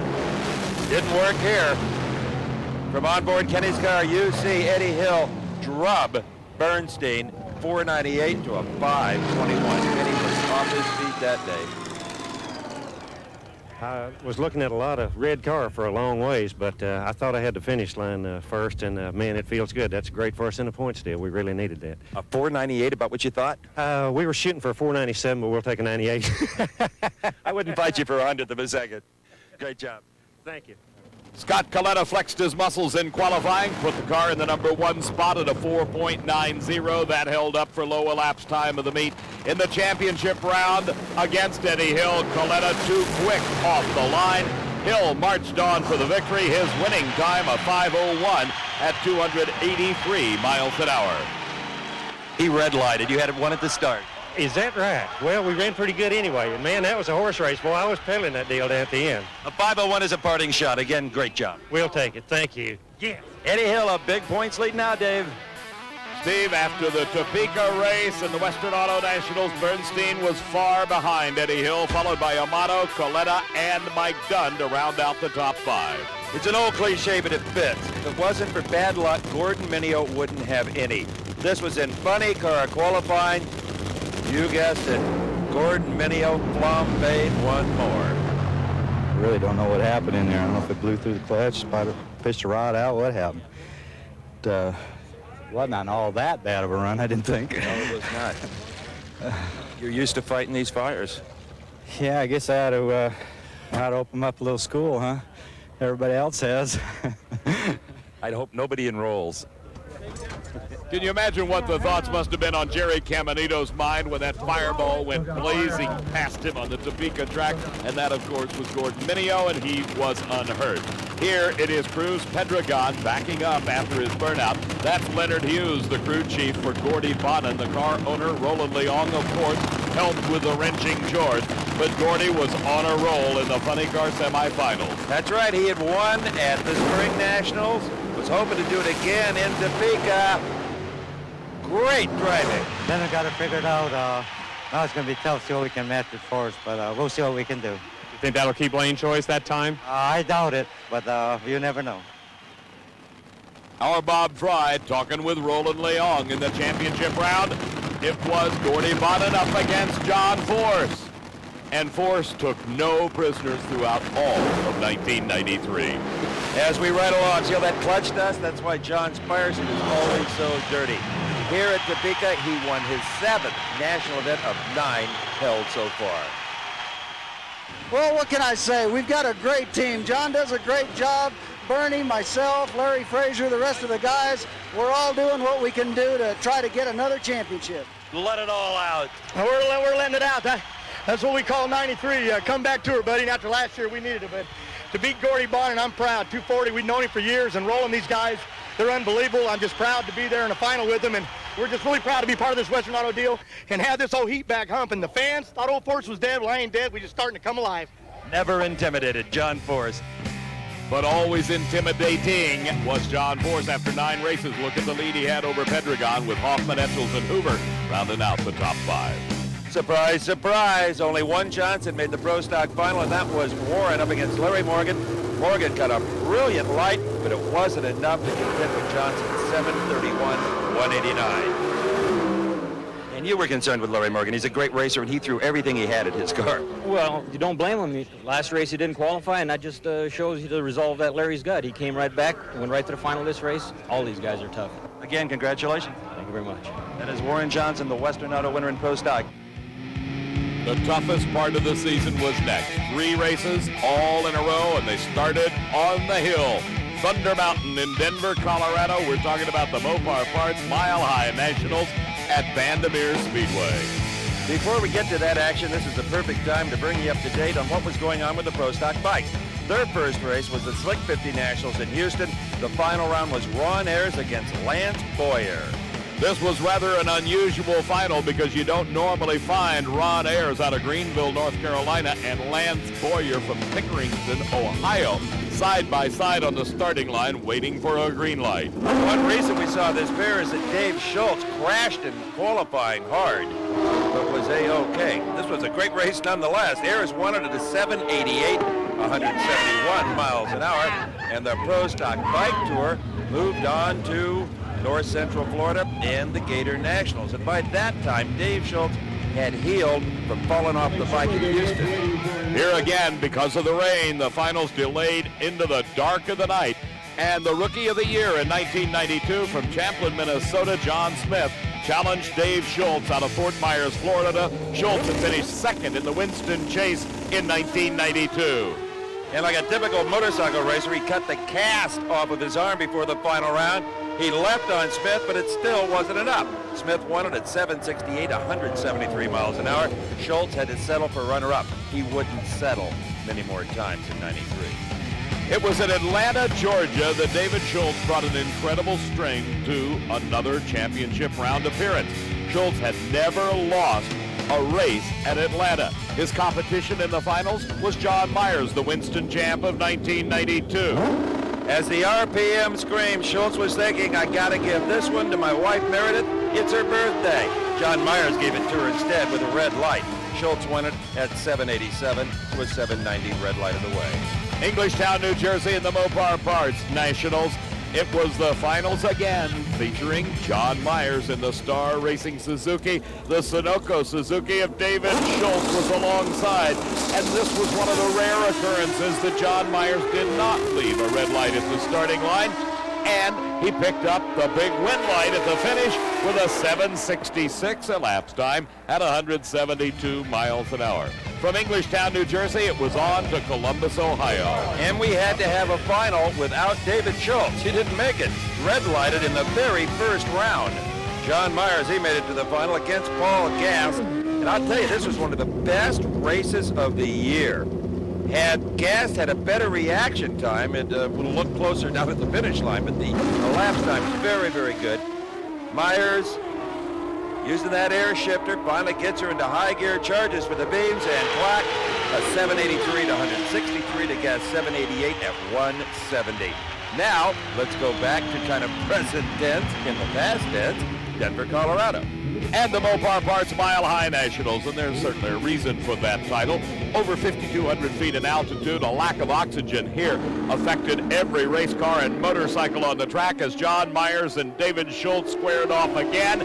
And once again, John Myers red-lighted. We felt like the momentum was going our way at Columbus. We didn't win the race, so we felt like we had to win this race. Took us a while to get a hold of the track, but with the new power we got a hold of the track. The Pro Stock points found John Myers in the lead after Denver with David Schultz not that far behind. John Smith, Byron Hines, and Paul Gass rounded out the top 5. Let's have a look at Pro Stock car style.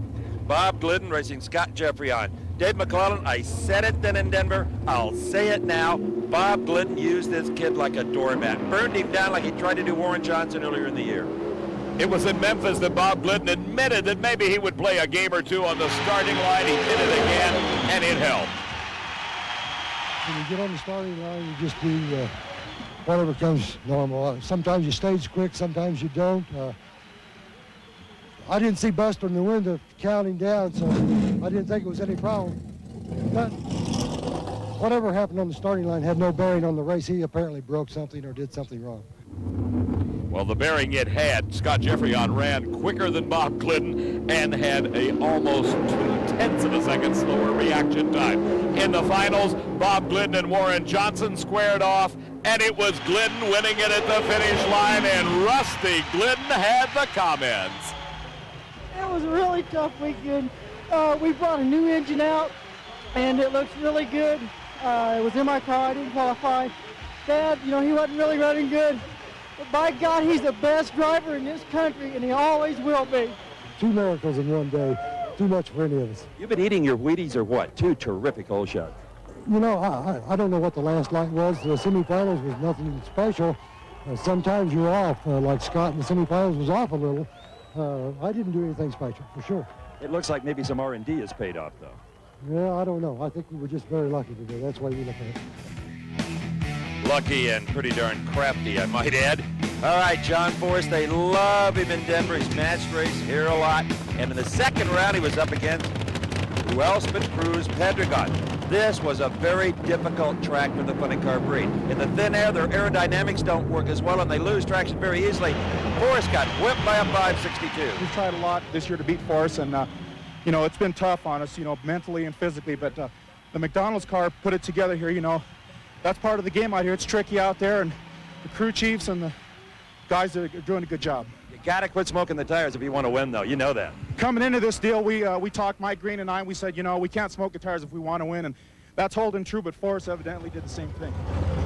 It was a big problem for the funny car racers. You could not back the engines off too far because your competition would go out there and whip up on you. The championship round, Pedregon against Gordy Bonin. Gordy Bonin running an abbreviated season and still in his third final round. He already had 1 victory under his belt, but he was not a match on this day. He got close to the wall, lost traction. Pedregon wins it. Gordy Bonin Hawaiian Vacation car is a tough car. They're going to be tough next year. But we had our hands full, but we just try to run our own race. Big change next weekend. Sonoma, California, the Autolite Nationals, sea level or below. We're looking forward to that racetrack there. The 4-second barrier still needs to be broken. These funny cars, who knows what might happen there, but that's my home track, and want to say hi to everybody at home. And thank the fans for supporting. It's been a long season so far, but we're back. They may be back, but it was still John Forrest with a substantial lead in the Winston chase. In the Top Fuel round number 1, Shelly Anderson raced Kenny Bernstein. KB had a red light. Shelly took the win. Doug Herbert came up in the semifinal round against Eddie Hill. Hill, of course, trying to extend his Winston points lead as a result of Bernstein going out in the first round. Tried to take advantage of the situation, smoked the tires, was unable to do so, and Herbert was the winner. Obviously Eddie's been just kicking buns every run, and to come up here and I saw, he was out in front of me, and then I don't know whatever happened to him, and we just motored on by. It felt pretty good all the way down. So kind of huffed and puffed to a 537. Well, rather be lucky than good.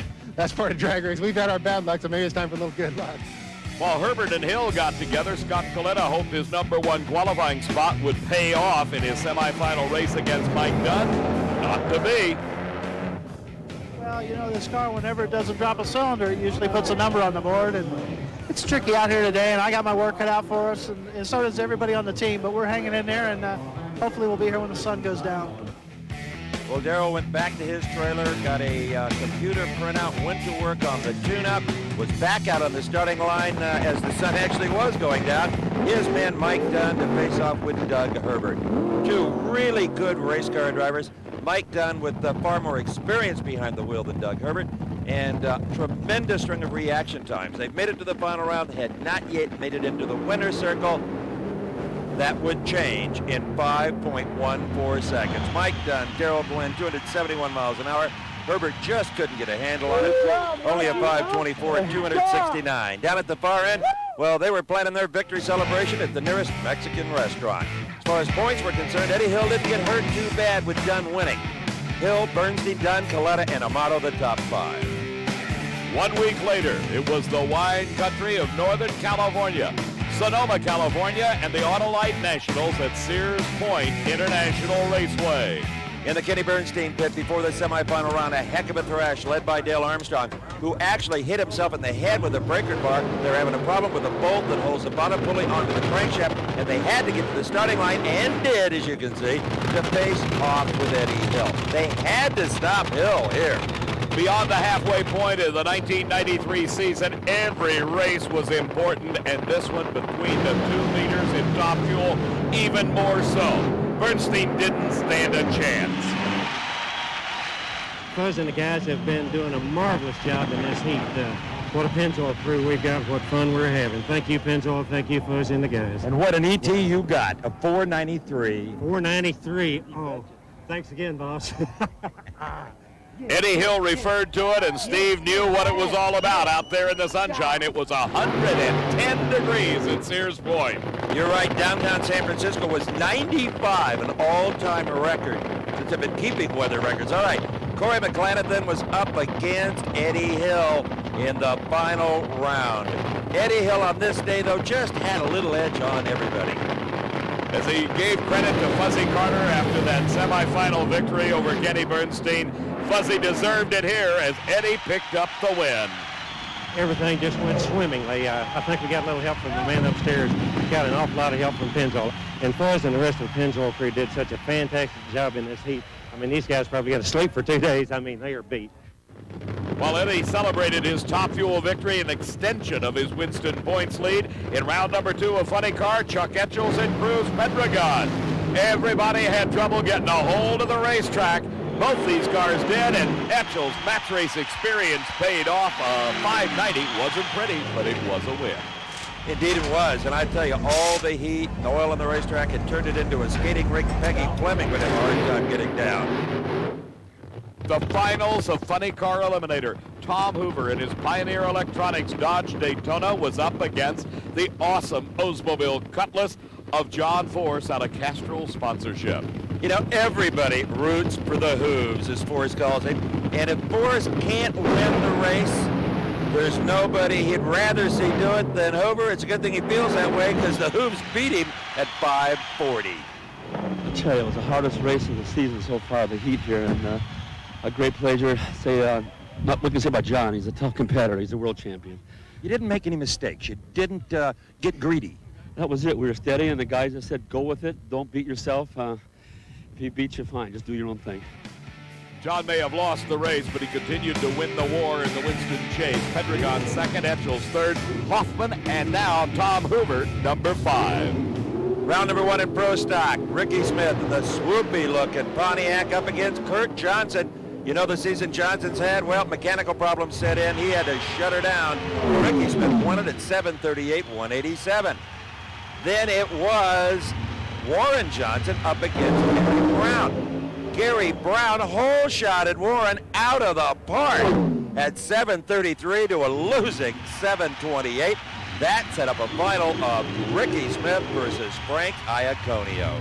And this was one of the best races that either one of these drivers have had. Ricky Smith having yet to win a national event title. For Frank Iaconio, it was many a year ago that he graced the winner's circle. It was not to be today at Sonoma. Ricky won it. The miracles happen, I tell you what. Thanks, Southland Fire Extension, Carolina Drilling, Larry Tetterow, Matthew Smith, my wife, my kids. And a great clean race, identical reaction times. He had a little tire shake. God knows I needed to win the race. Thank you, Steve. I'm tired. Bobby Maston, Winston. We finally done it, boys. We finally done it. Needless to say, it was an emotional moment for Ricky Smith. The lead remained with Warren Johnson. Scott Jeffrey on was second. Kurt was third, followed by Larry and Bob, the top 5 in the Winston Points chase after Sonoma. We left the heat behind in the Bay Area and headed for Jet City. Seattle International Raceway, Kent, Washington, the Jolly Rancher Candies Nationals. And in Pro Stock, the semifinal round, the Johnsons got together earlier than they had before. It was KJ and WJ. The Long Island Dragway car of Kurt Johnson was in the near lane. That's Gary Chameri's car. The GM Performance Parts Oldsmobile of Warren Johnson in the far lane, but under the hoods of those Cutlasses, Johnson Motors.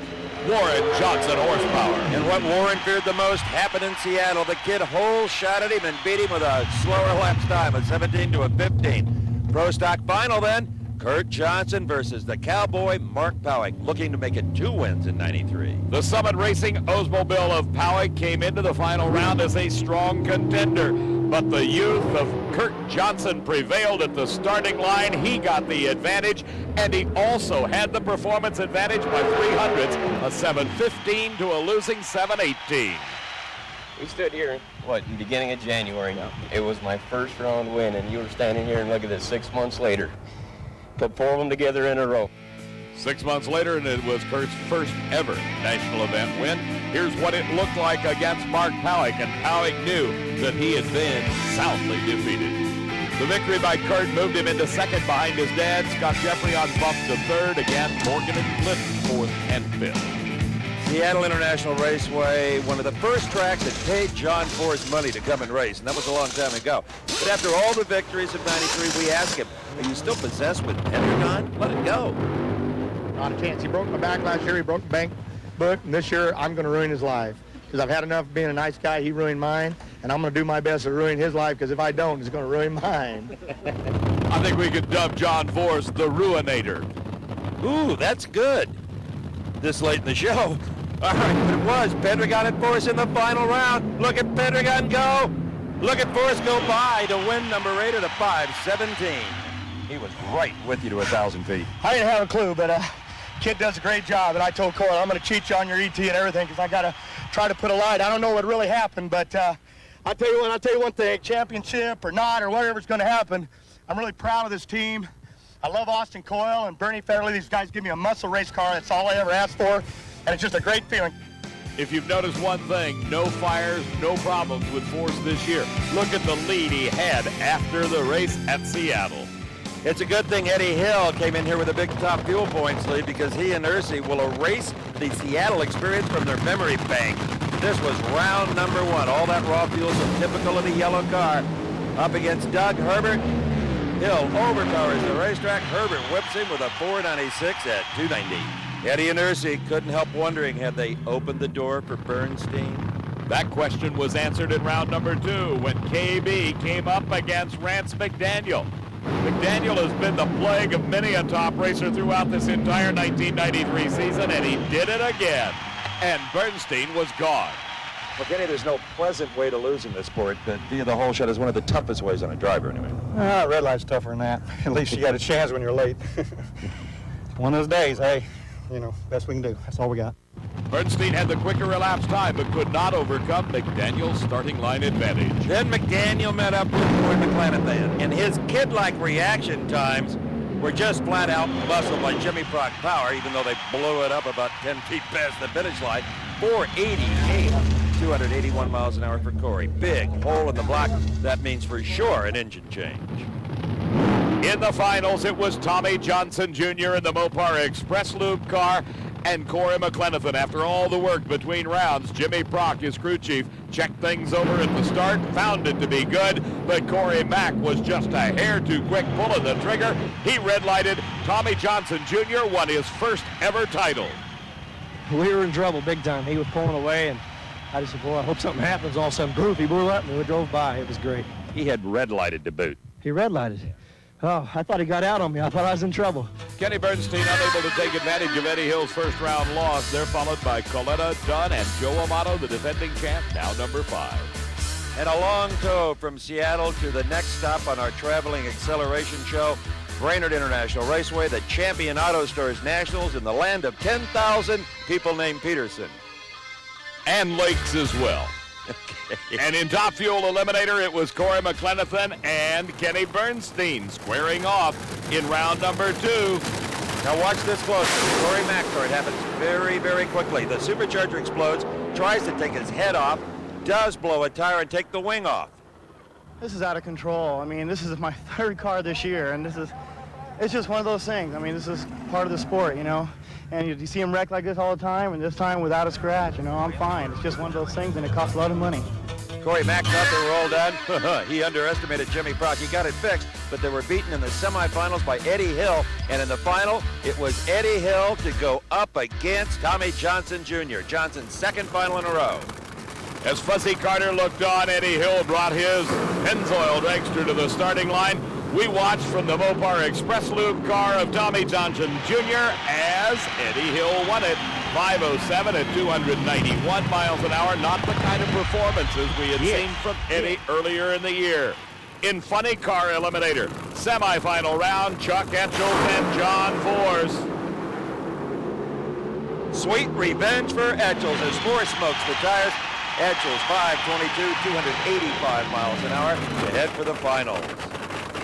As a quick check by Tim Richards, the crew chief for Chuck Etchels, pronounced everything A-OK. He brought the Dodge to the starting line against the Oldsmobile of Cruz Pedregon.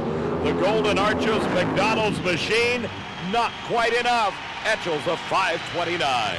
First of all, I really got to thank Kendall. Without them, we wouldn't be here. Our deal ran out in May with Nobody Beats the Whiz. Our longtime sponsor, Super Winch. I also want to dedicate this to Maynard Jenks. He started the year. This is what he wanted. This is what he was working towards. And I don't want anybody to forget about Stephen Jenks' educational fund. Etchels won that one on a hole shot.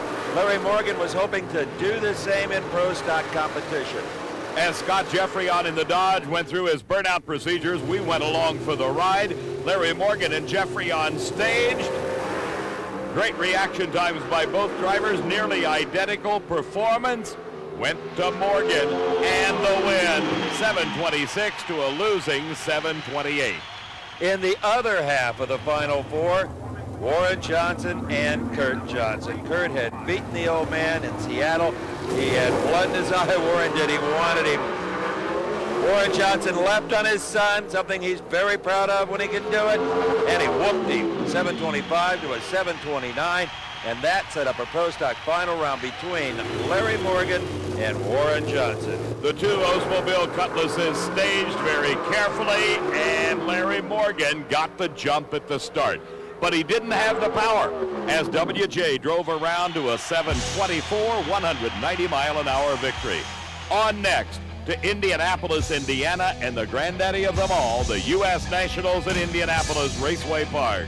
And one of the highlights of the U.S. Nationals is the Big Bud Shootout. For the 8 best funny cars in the world, they earn points as to how they qualified all season long, and they square off for $50,000 to the winner. What a battle it was between the two best in the world in the 1992 season. John Force at the wheel of the Castrol Oldsmobile was up against Cruz Pedregon driving the McDonald's Golden Arches Cutlass. Mike Green, his crew chief, had everything set. This was the race of the day in the Big Bud Shootout. The finals, $50,000 was at stake. And Pedregon was razor sharp off the starting line. He drove Force by 400s, but John wouldn't give up and won it by 1,000th of a second. John, what a drag race. Back up, beautiful. Only way a truck driver make 50 grand in a day. Huh? You won by 3,000ths of a second. Where, did you leave on me? You betcha. Welded. He welded me. God damn, that kid's gonna be okay. Be a world champ someday, probably. John got the treat of a lifetime. He had the opportunity, the very rare opportunity, I might add, to ride on the Clydesdale rig as he and the Dalmatian took a victory lap riding behind the Budweiser Clydesdale. All right, in Pro Stock semifinals in the U.S. Nationals competition, Warren Johnson beat Kurt again, 7:16 to a losing 7:25, 193 for Warren. Then it was Jeffreyon and Warren Johnson to go at it, the final round of the U.S. Nationals. It pays more money. It means more to the racers, especially to a Scott Jeffreyon if he could win his first ever U.S. Nationals. Here was another of those incredibly close races that the U.S. Nationals has become famous for. A very slight reaction time advantage by Jeffreyon.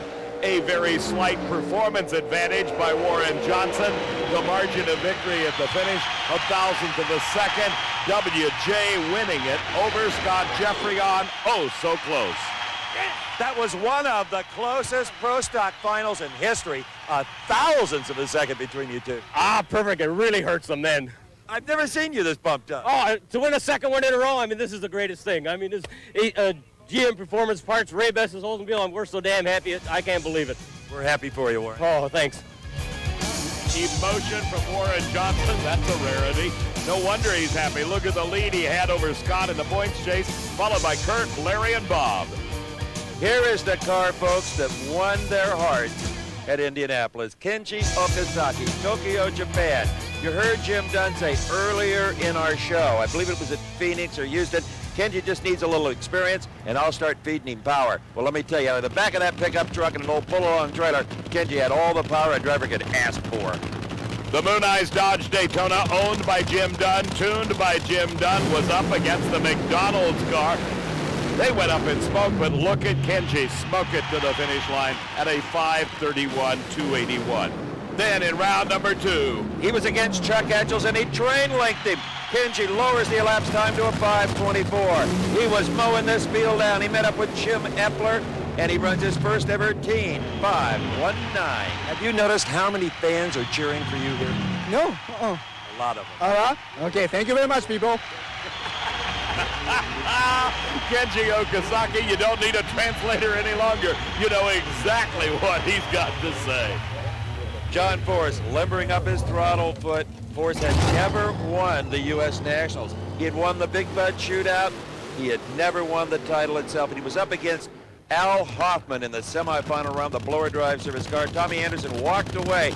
He had put a tune-up on this car he really thought would handle John Force, and what a race it was.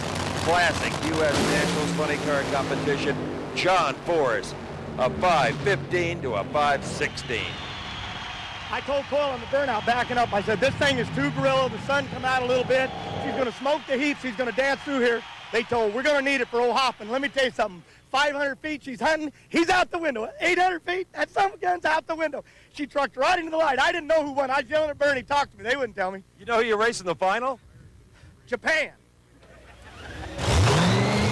We may not need a translator for Kenji anymore, but I think we need one for John Force. The Castrolls came to life, but for Kenji Okazaki, the dream ended with a bad fuel leak. They pitched the blower belt in the semifinal round. It cut the fuel line. Nobody spotted it until they started the engine, and when they did, a huge amount of fuel poured out. Force got the break and his first ever Nationals title. Only in America can you make 110 grand one day in an Oldsmobile. Wax Shop, Dorman, Castro GTX, all our people, Framon Light, Mallory, Krager, Goodyear. America. America. You never let go of the microphone, Steve. Force with a huge lead. Pedregon, Etchels, Hoffman, and Hoover. That's the top 5. We were having some fun at the U.S. Nationals. I can't remember having a bigger kick as we did Labor Day Monday. John the Snake Perdomo up against Eddie Hill in round number 1. The Snake, many-time U.S. Nationals champion in funny car and in Top Fuel Dexter, wanting to get to the nuclear banana just as early as he can. You know, Kenny Bernstein, the rest of the troops rooting for him. And he did it. Yeah, this is really tough. We really wanted this one bad, and that's hard for us in the points chase, you know, for the championship and everything else. This is a bitter pill to swallow here, but what can I say, you know? One of those deals. That's why they call it racing. Why they call it racing? It was Del Worsham against Kenny Bernstein. Worsham left the red light. Kenny Bernstein left a trail of fire and smoke behind the Budweiser King.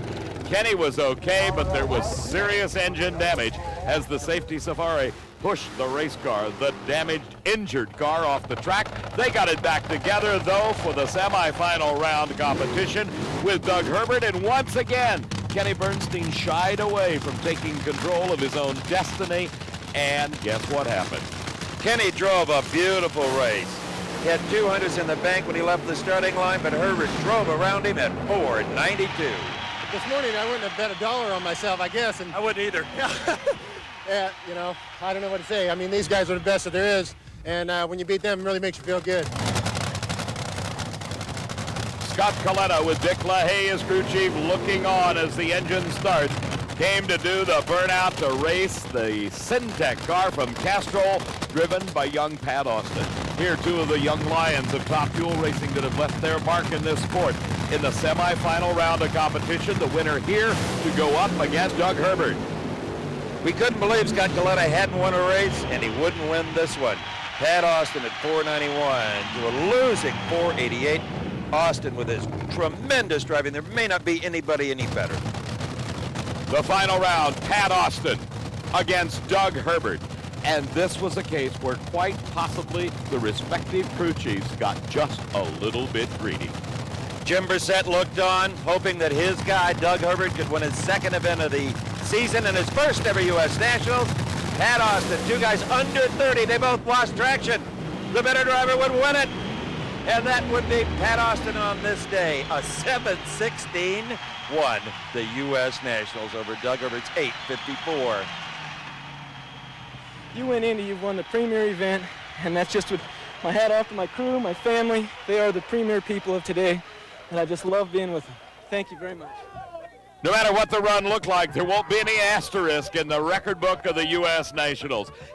Eddie Hill's got nearly a 2,000-point lead over Kenny Bernstein in the Top Fuel chase, followed by Coletta, Herbert, and Mike Dunn is number 5. Next, it was Reading, Pennsylvania, and the racetrack that everybody waits for, Maple Grove, and the Pioneer Electronics Keystone Nationals. Great air, great traction, but that did not benefit Scott Jeffreyon. He failed to qualify and did tremendous damage to his hopes of at least being number 2 in the points. In the Pro Stock final round, it was Kurt Johnson and Warren Johnson one more time. Warren, if he could win this, would clinch the Winston Championship. But no, Kurt prevented that from happening. And what a family feud it was. Identical reaction times. Kurt runs 7:06, Warren runs 7:07, and they both run 194 miles an hour. That's a drag race. You just won the quickest side-by-side pro stock race in history, 06:07. 7:06, how about that? 7:06 for me? Yep. Who left first? Identical. Identical? Great. How about this Long Island Dragway Oldsmobile, huh? Absolutely. Warren Johnson, let's get Warren in here. There's a little bit of history here. The quickest side-by-side race in history, unfortunately, you lost, 06:07. Good, well, as long as it was the quickest one, shows you who's got the fastest cars out here. I'll tell you, the GM Performance Parts Oldsmobile, Ray Best's Oldsmobile, we're proud of how it ran today. Kurt ran real good today, so our whole team is proud of everything that's happened. You betcha. Congratulations, Kurt. Thank you very much. Warren has to wait to another race to clinch that championship. The sun was shining for round number 2 of Funny Car Eliminator that found Cruz Pedregon at the wheel of the McDonald's Oldsmobile up against Freddie Neely. He drives Dick Brown Motorsports' forever young Ford Probe. For Pedregon, this was just about the end of any chance he had of catching John Force as Freddie Neely whipped him with a 544. We're kind of looking at next year, trying some things, and because we need to start looking at next year. John's got an awful big lead, and I don't know if it's going to be overcome or not. That question did not take long to answer as John Force continued to just absolutely crush the competition. Here it was Freddie Neely feeling the force of the Castrol Oldsmobile. Neely was just a little off on this day. Didn't have that big 290 mile an hour charge. John Force did. He won it at 5:13, exactly 290 miles an hour. And that, folks, clinched the championship for John. That's what it was all about, Steve. Coming out here with Austin Coyle and Bernie Federle in this group, and on behalf of all our sponsors, Castrol, Jolly Rancher, Oldsmobile, all the people, Wax Shop, Dorman, all the series people, Fram Autolites, the ones that support us, but mostly for our guys and our families. One of my young guys, Kirk Butterfield's at home right today. His wife's having a baby, and I know he's just dying not being here, but he had to go. We got the championship, and that's really what it was all about, the comeback tour. Great feeling. The win by Force vaulted him into the final round, which was held under the lights because of some serious rain that fell at Maple Grove throughout the day. But the cool air certainly helped the performances of Force and Al Hoffman at the wheel of the blower drive service Dodge. Look at John Force streak to yet another victory, this time a 5:10 at 291. Down in the shutdown area after they both got out of the cars, Al Hoffman came over and offered his congratulations to the Winston champ, John Ford. All right, so what happened at Reading and Top Fuel? This track has set a lot of records over the years. We've seen a lot of firsts. The first ever side-by-side 4-second run came right here on this asphalt.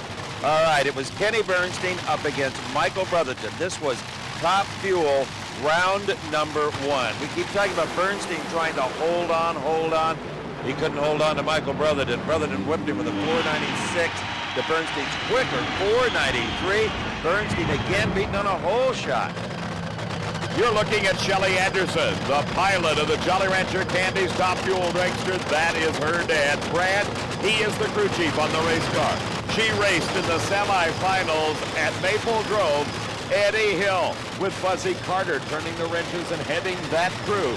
The Pennzoil Nuclear Banana having an opportunity to extend his points lead. I think at this point in the season, Eddie Hill had become a pointer sister. He wasn't trying as hard to win races, just defend the points lead. Shelley got him. We backed her down some on that 877 60-foot round before, but not enough. So, but I'm glad we got this far. The points are looking good. Absolutely. They'll not stop him from winning this championship, I'd predict. Well, that was a pretty safe prediction, I'd say. Shelly Anderson mixes her own fuel. She does a lot of work on that race car. A college graduate, that was one of the requirements her dad Brad made before she could start to drive a car. Again, under the lights because of the inclement weather.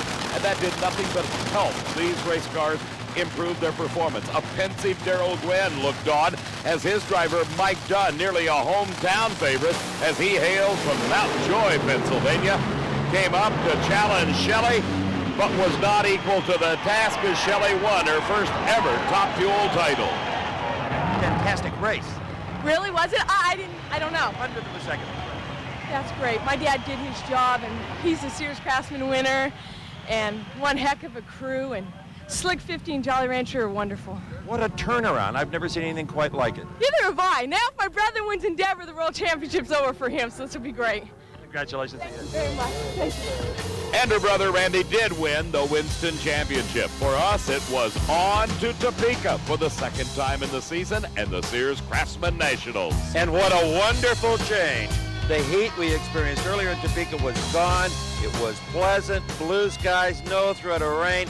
The kind of day guys like Kenny Bernstein just love until they smoke the tires and get beaten by Pat Dakin in about a 9-year-old race car. And then it was time for young Del Worsham, the Whiskey Beach Casino's car, to take on Eddie Hill. And I'll tell you, Hill was sliding the last half of the season. Worsham whipped him with a 485.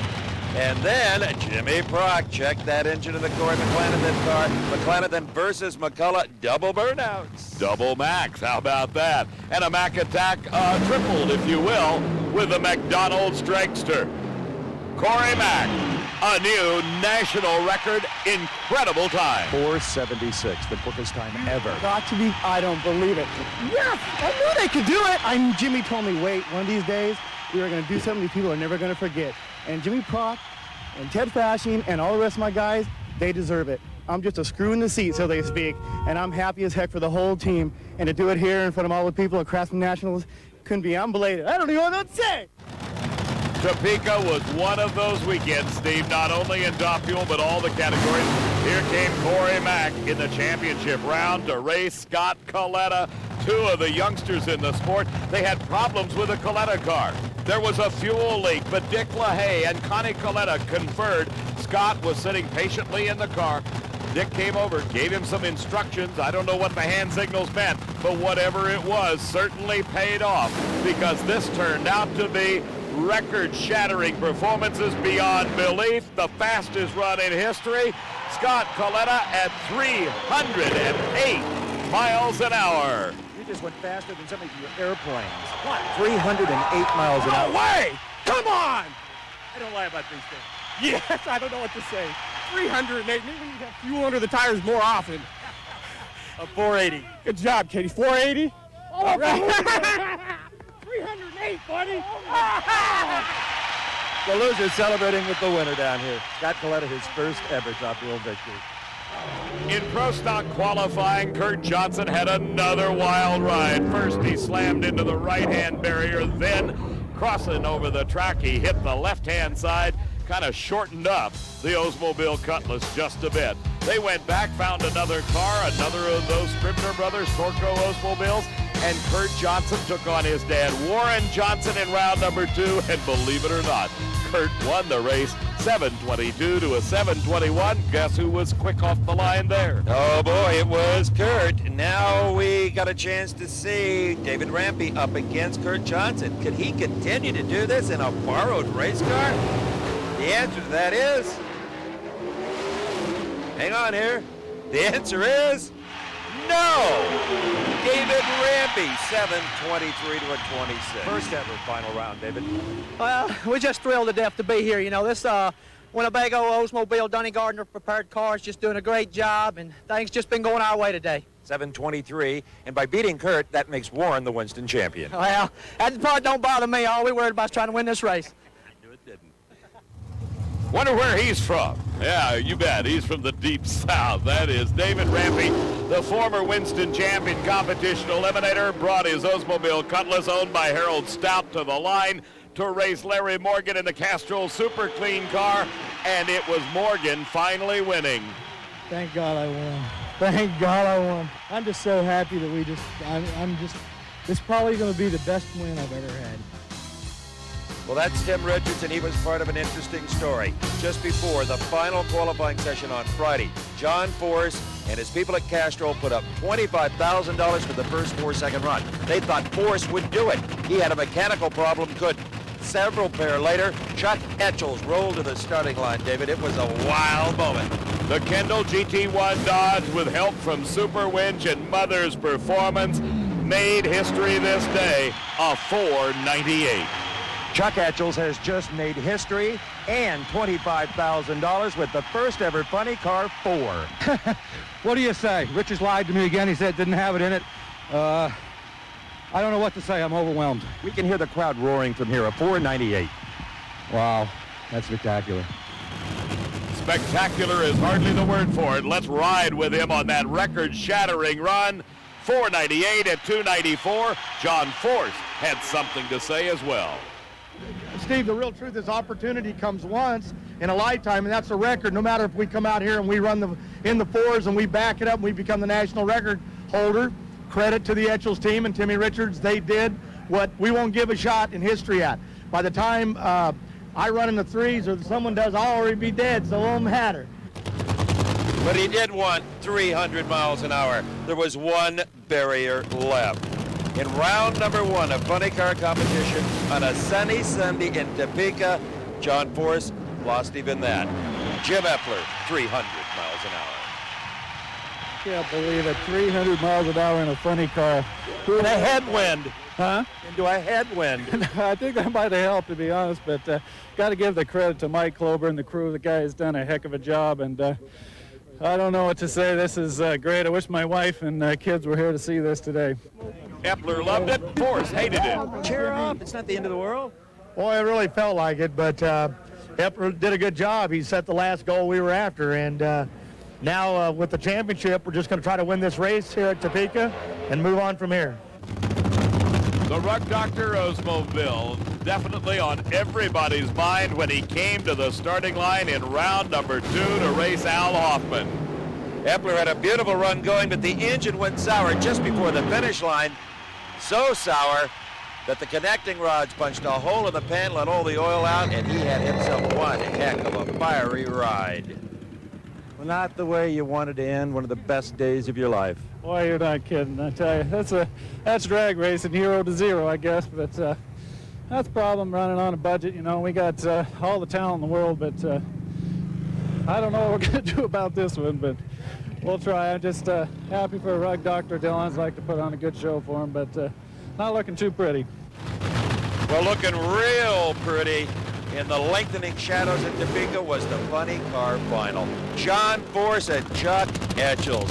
Force furious at Etchells for first in the 4s, and Etchells always wanting to beat Force. Forrest had the championship wrapped up, but he still wanted to punch out Etchells badly. He broke his brain at Topeka. What a race. A classic.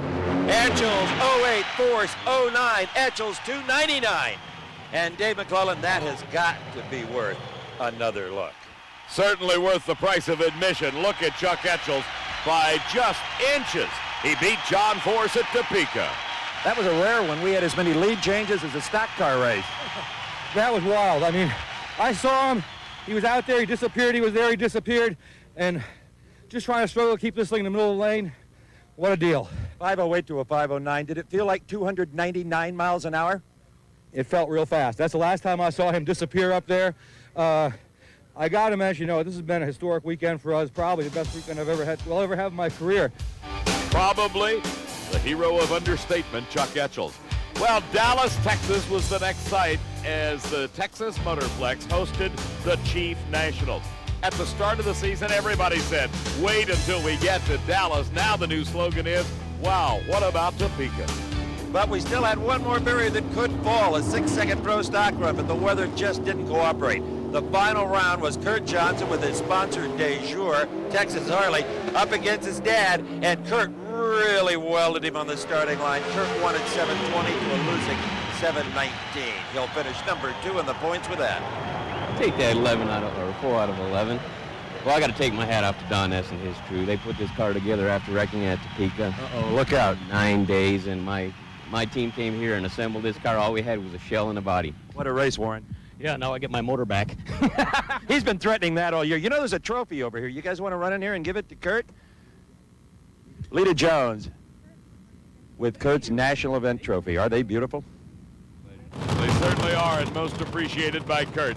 Dale Armstrong making a final check inside the cockpit on Kenny Bernstein's car. Once again, it was Bernstein and Hill. This was round number 1.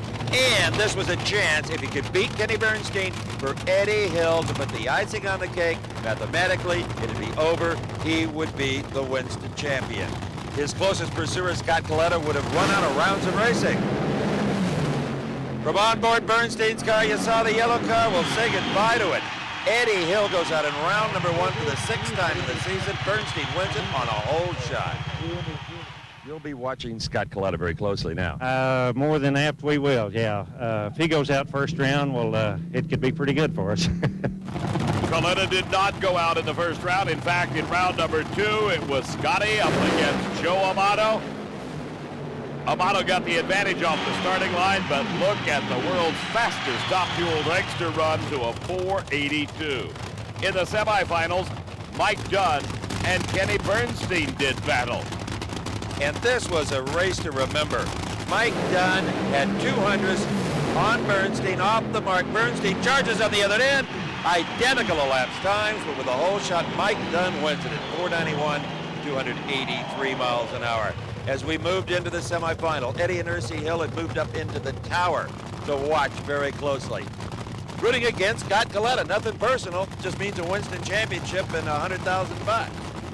But their hopes were dashed in the semifinal round by the tire smoke off of Michael Brotherton's Wiltel Communications car as Scott Coletta came to the final round at Dallas to face Mike Dunn. The advantage was Dunn. He had the lane choice as they came to the starting line. Dunn at the wheel of Darrell Gwynn's La Victoria Salsa car knew that Scott Coletta had a top in charge, second to none. And if Coletta could outpower Dunn, it means Eddie and Ersie Hill would have to wait 2 long weeks to find out if they could win it in Pomona. Did they love seeing Mike Dunn beat Scott Coletta? Hugs in the tower, and down on the starting line, Darrell Gwynn congratulating his crew from Florida for their 2nd national event win of the row. All in all, a great final round that had an awful lot of impact on the season. Well, the pressure was high, and it was highest right in here. It felt like right in this chest. It was a long day, and but it turned out all right. When we went out the first round, that was really pretty antsy. We really wanted to win this race here for our fans, and we ran pretty good, but Kenny just ran better. But then the way it wound up was just terrific. Terrific is hardly the word for what John Forrest felt after such a whipping he took at Topeka 2 weeks earlier. He came into funny car qualifying with one goal in mind, and that was to walk away with a new national record, something under 5.00 seconds. And it was in your face to Chuck Etchels, the guy that had beat him 2 weeks earlier in the finals in Topeka. John Force, a 4.99, backed up for the new record. We did it! That's it. We did it! That's all that matters. I didn't even believe it. About 1,000 foot, she started nosing over. I thought, what a hunk! It ain't gonna happen. Coyle said, too much humidity, won't run. Forget it and settle. We did it! That's all that matters. We're late, but we did it. We backed it up. New national record. Hey! All right! You remember how down in the dumps he was just 2 weeks earlier? Hard to believe it was the same guy. And Baby Cakes, the funny car final starring Chuck Etchels and John Force was more than a drag race. It was war. The only two funny cars to ever run on the fours side by side. And it was Force. 5:07 to a losing 5:10. Wow. I win in Dallas. It's a great place. We got great competitors, but I want to just say this. Come back tour. Fans, it's been a success. It was for you all. And just to my kids, I'm coming home. LA, California, we're coming home. Coming home is what we did. Back to where we started all of this in 1993. The Fairplex in Pomona and the 29th annual Winston Finals. But first, let's check in on the Pro Stock motorcycles. We left them at Denver. We now find them in Brainerd, Minnesota, the Champion Auto Tourist Nationals. Now, Dave Schultz was such a powerhouse at this point that George Bryce, who owns the John Myers bike, decided to bring two. He'd ride one as kind of like a blocker, but it didn't work. Schultz shot him down in the semifinals, and that set up yet another Dave Schultz Myers final round. Will Myers red light again? Get your money down. You betcha he did. The problem with Dave Schultz is he's so dominant that you got to sometimes gamble against him. So the bikes then loaded up in their little bitty trailers. Some got great big trailers, actually. And off to the U.S. Nationals they went. And George Bryce continued to try to be a blocker, but this time he left a red light on the starting line against Paul Gast. Then his number one rider, John Myers, decided he was going to try to duplicate George's achievement, and did, red lighting against Lance Boyer. That set up the final round between David Schultz astride the Sunoco Suzuki against John Smith and the Anoka Ramsey machine, as it was Smith trying to stop the onslaught of David Schultz, but that was like trying to stick your finger in the dike and stop the flood. Did not work. David Schultz winning at 776 at 167. Okay, remember how good the track was for the cars in Reading, Pennsylvania? You will not believe, if you weren't there, didn't read it in National Dragster, what Dave Schultz did in qualifying. How about an all-time world national intergalactic record? 7.59 seconds, and the first bike over 181 miles an hour. And for David Schultz, it was just a stepping stone to stardom. All right. Yes. That elation carried over to the final round, where once again it was John Myers against David Schultz, and once again Myers left the red light. Schultz took a 766, 174 mile an hour victory, then on to Topeka. And another final round with Schultz and Myers. But by this point, I think Myers was thinking, wait a minute, if I just keep red lighting, what's going to happen if maybe he breaks? I've already beat myself. So here he calmed down a little bit, got a nice little bitty hole shot, but it wasn't enough. Schultz got it, 776 to a fairly close 7.81 second elapsed time. And points-wise, Meredith knew this. All they had to do at the Winston Finals, the last race of the year, was qualify. And Steve, they did much more than that, all the way to the final round, where Byron Hines was the opponent. Byron left the red light showing. David Schultz claimed the championship with a 775. Oh, this is the best season I've ever had. The team of Greg Cope and I, Greg and Meredith and I think we're going to be tough for a couple of years at least. Well, the Pro Stock Automotive Final was a classic in Pomona. The Winston champion, already crowned, Warren Johnson, against his son, Kurt, who would finish second in his rookie season. Warren won it 7:11 to a 7:15. Wow, 194 miles an hour on the winning effort. The final run of the year for Warren Johnson. As he and Kurt got together at the far end, the son sitting behind him for one final handshake. The semifinals of Funny Car found the Rug Doctor Oldsmobile of Jim Epler, the only car ever over 300 miles an hour, up against the national record-holding, elapsed time-wise at least, Oldsmobile of John Force. Force instantly smoked the tires, and look at Epler earn his way into the championship round at the Winston Finals of 5:13 at 2:97.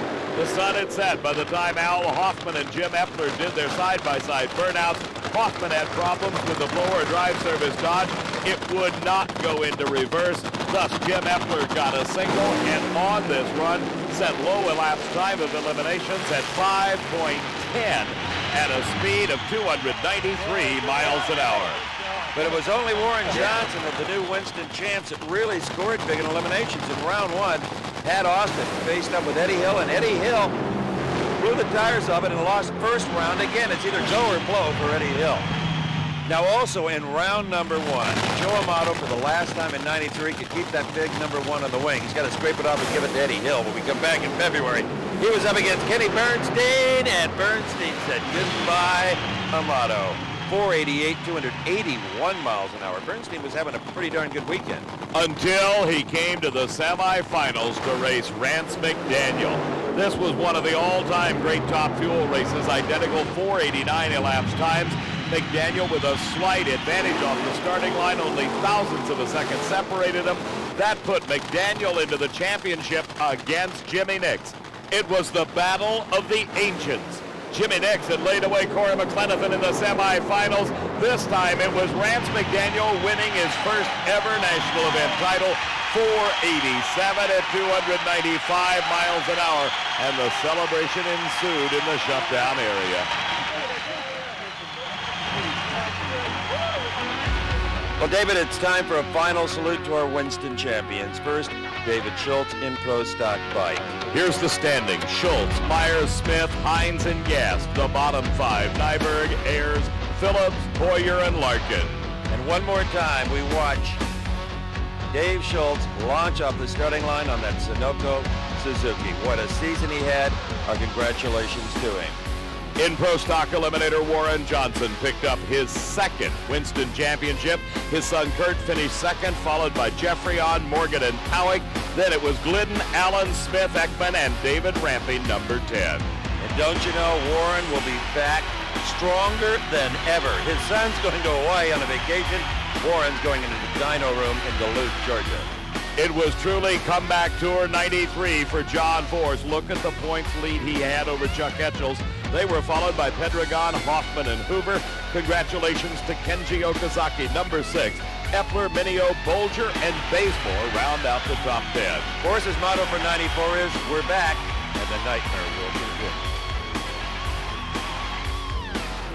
To Eddie Hill, at the age of 57, our heartfelt congratulations as Scott Coletta finished second, followed by Bernstein, Dunn, and McDaniel.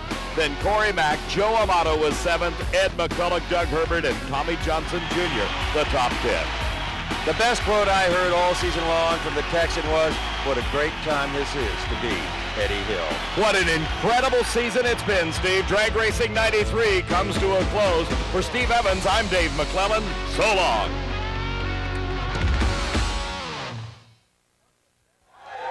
Want the best seat in the house for motorsports entertainment?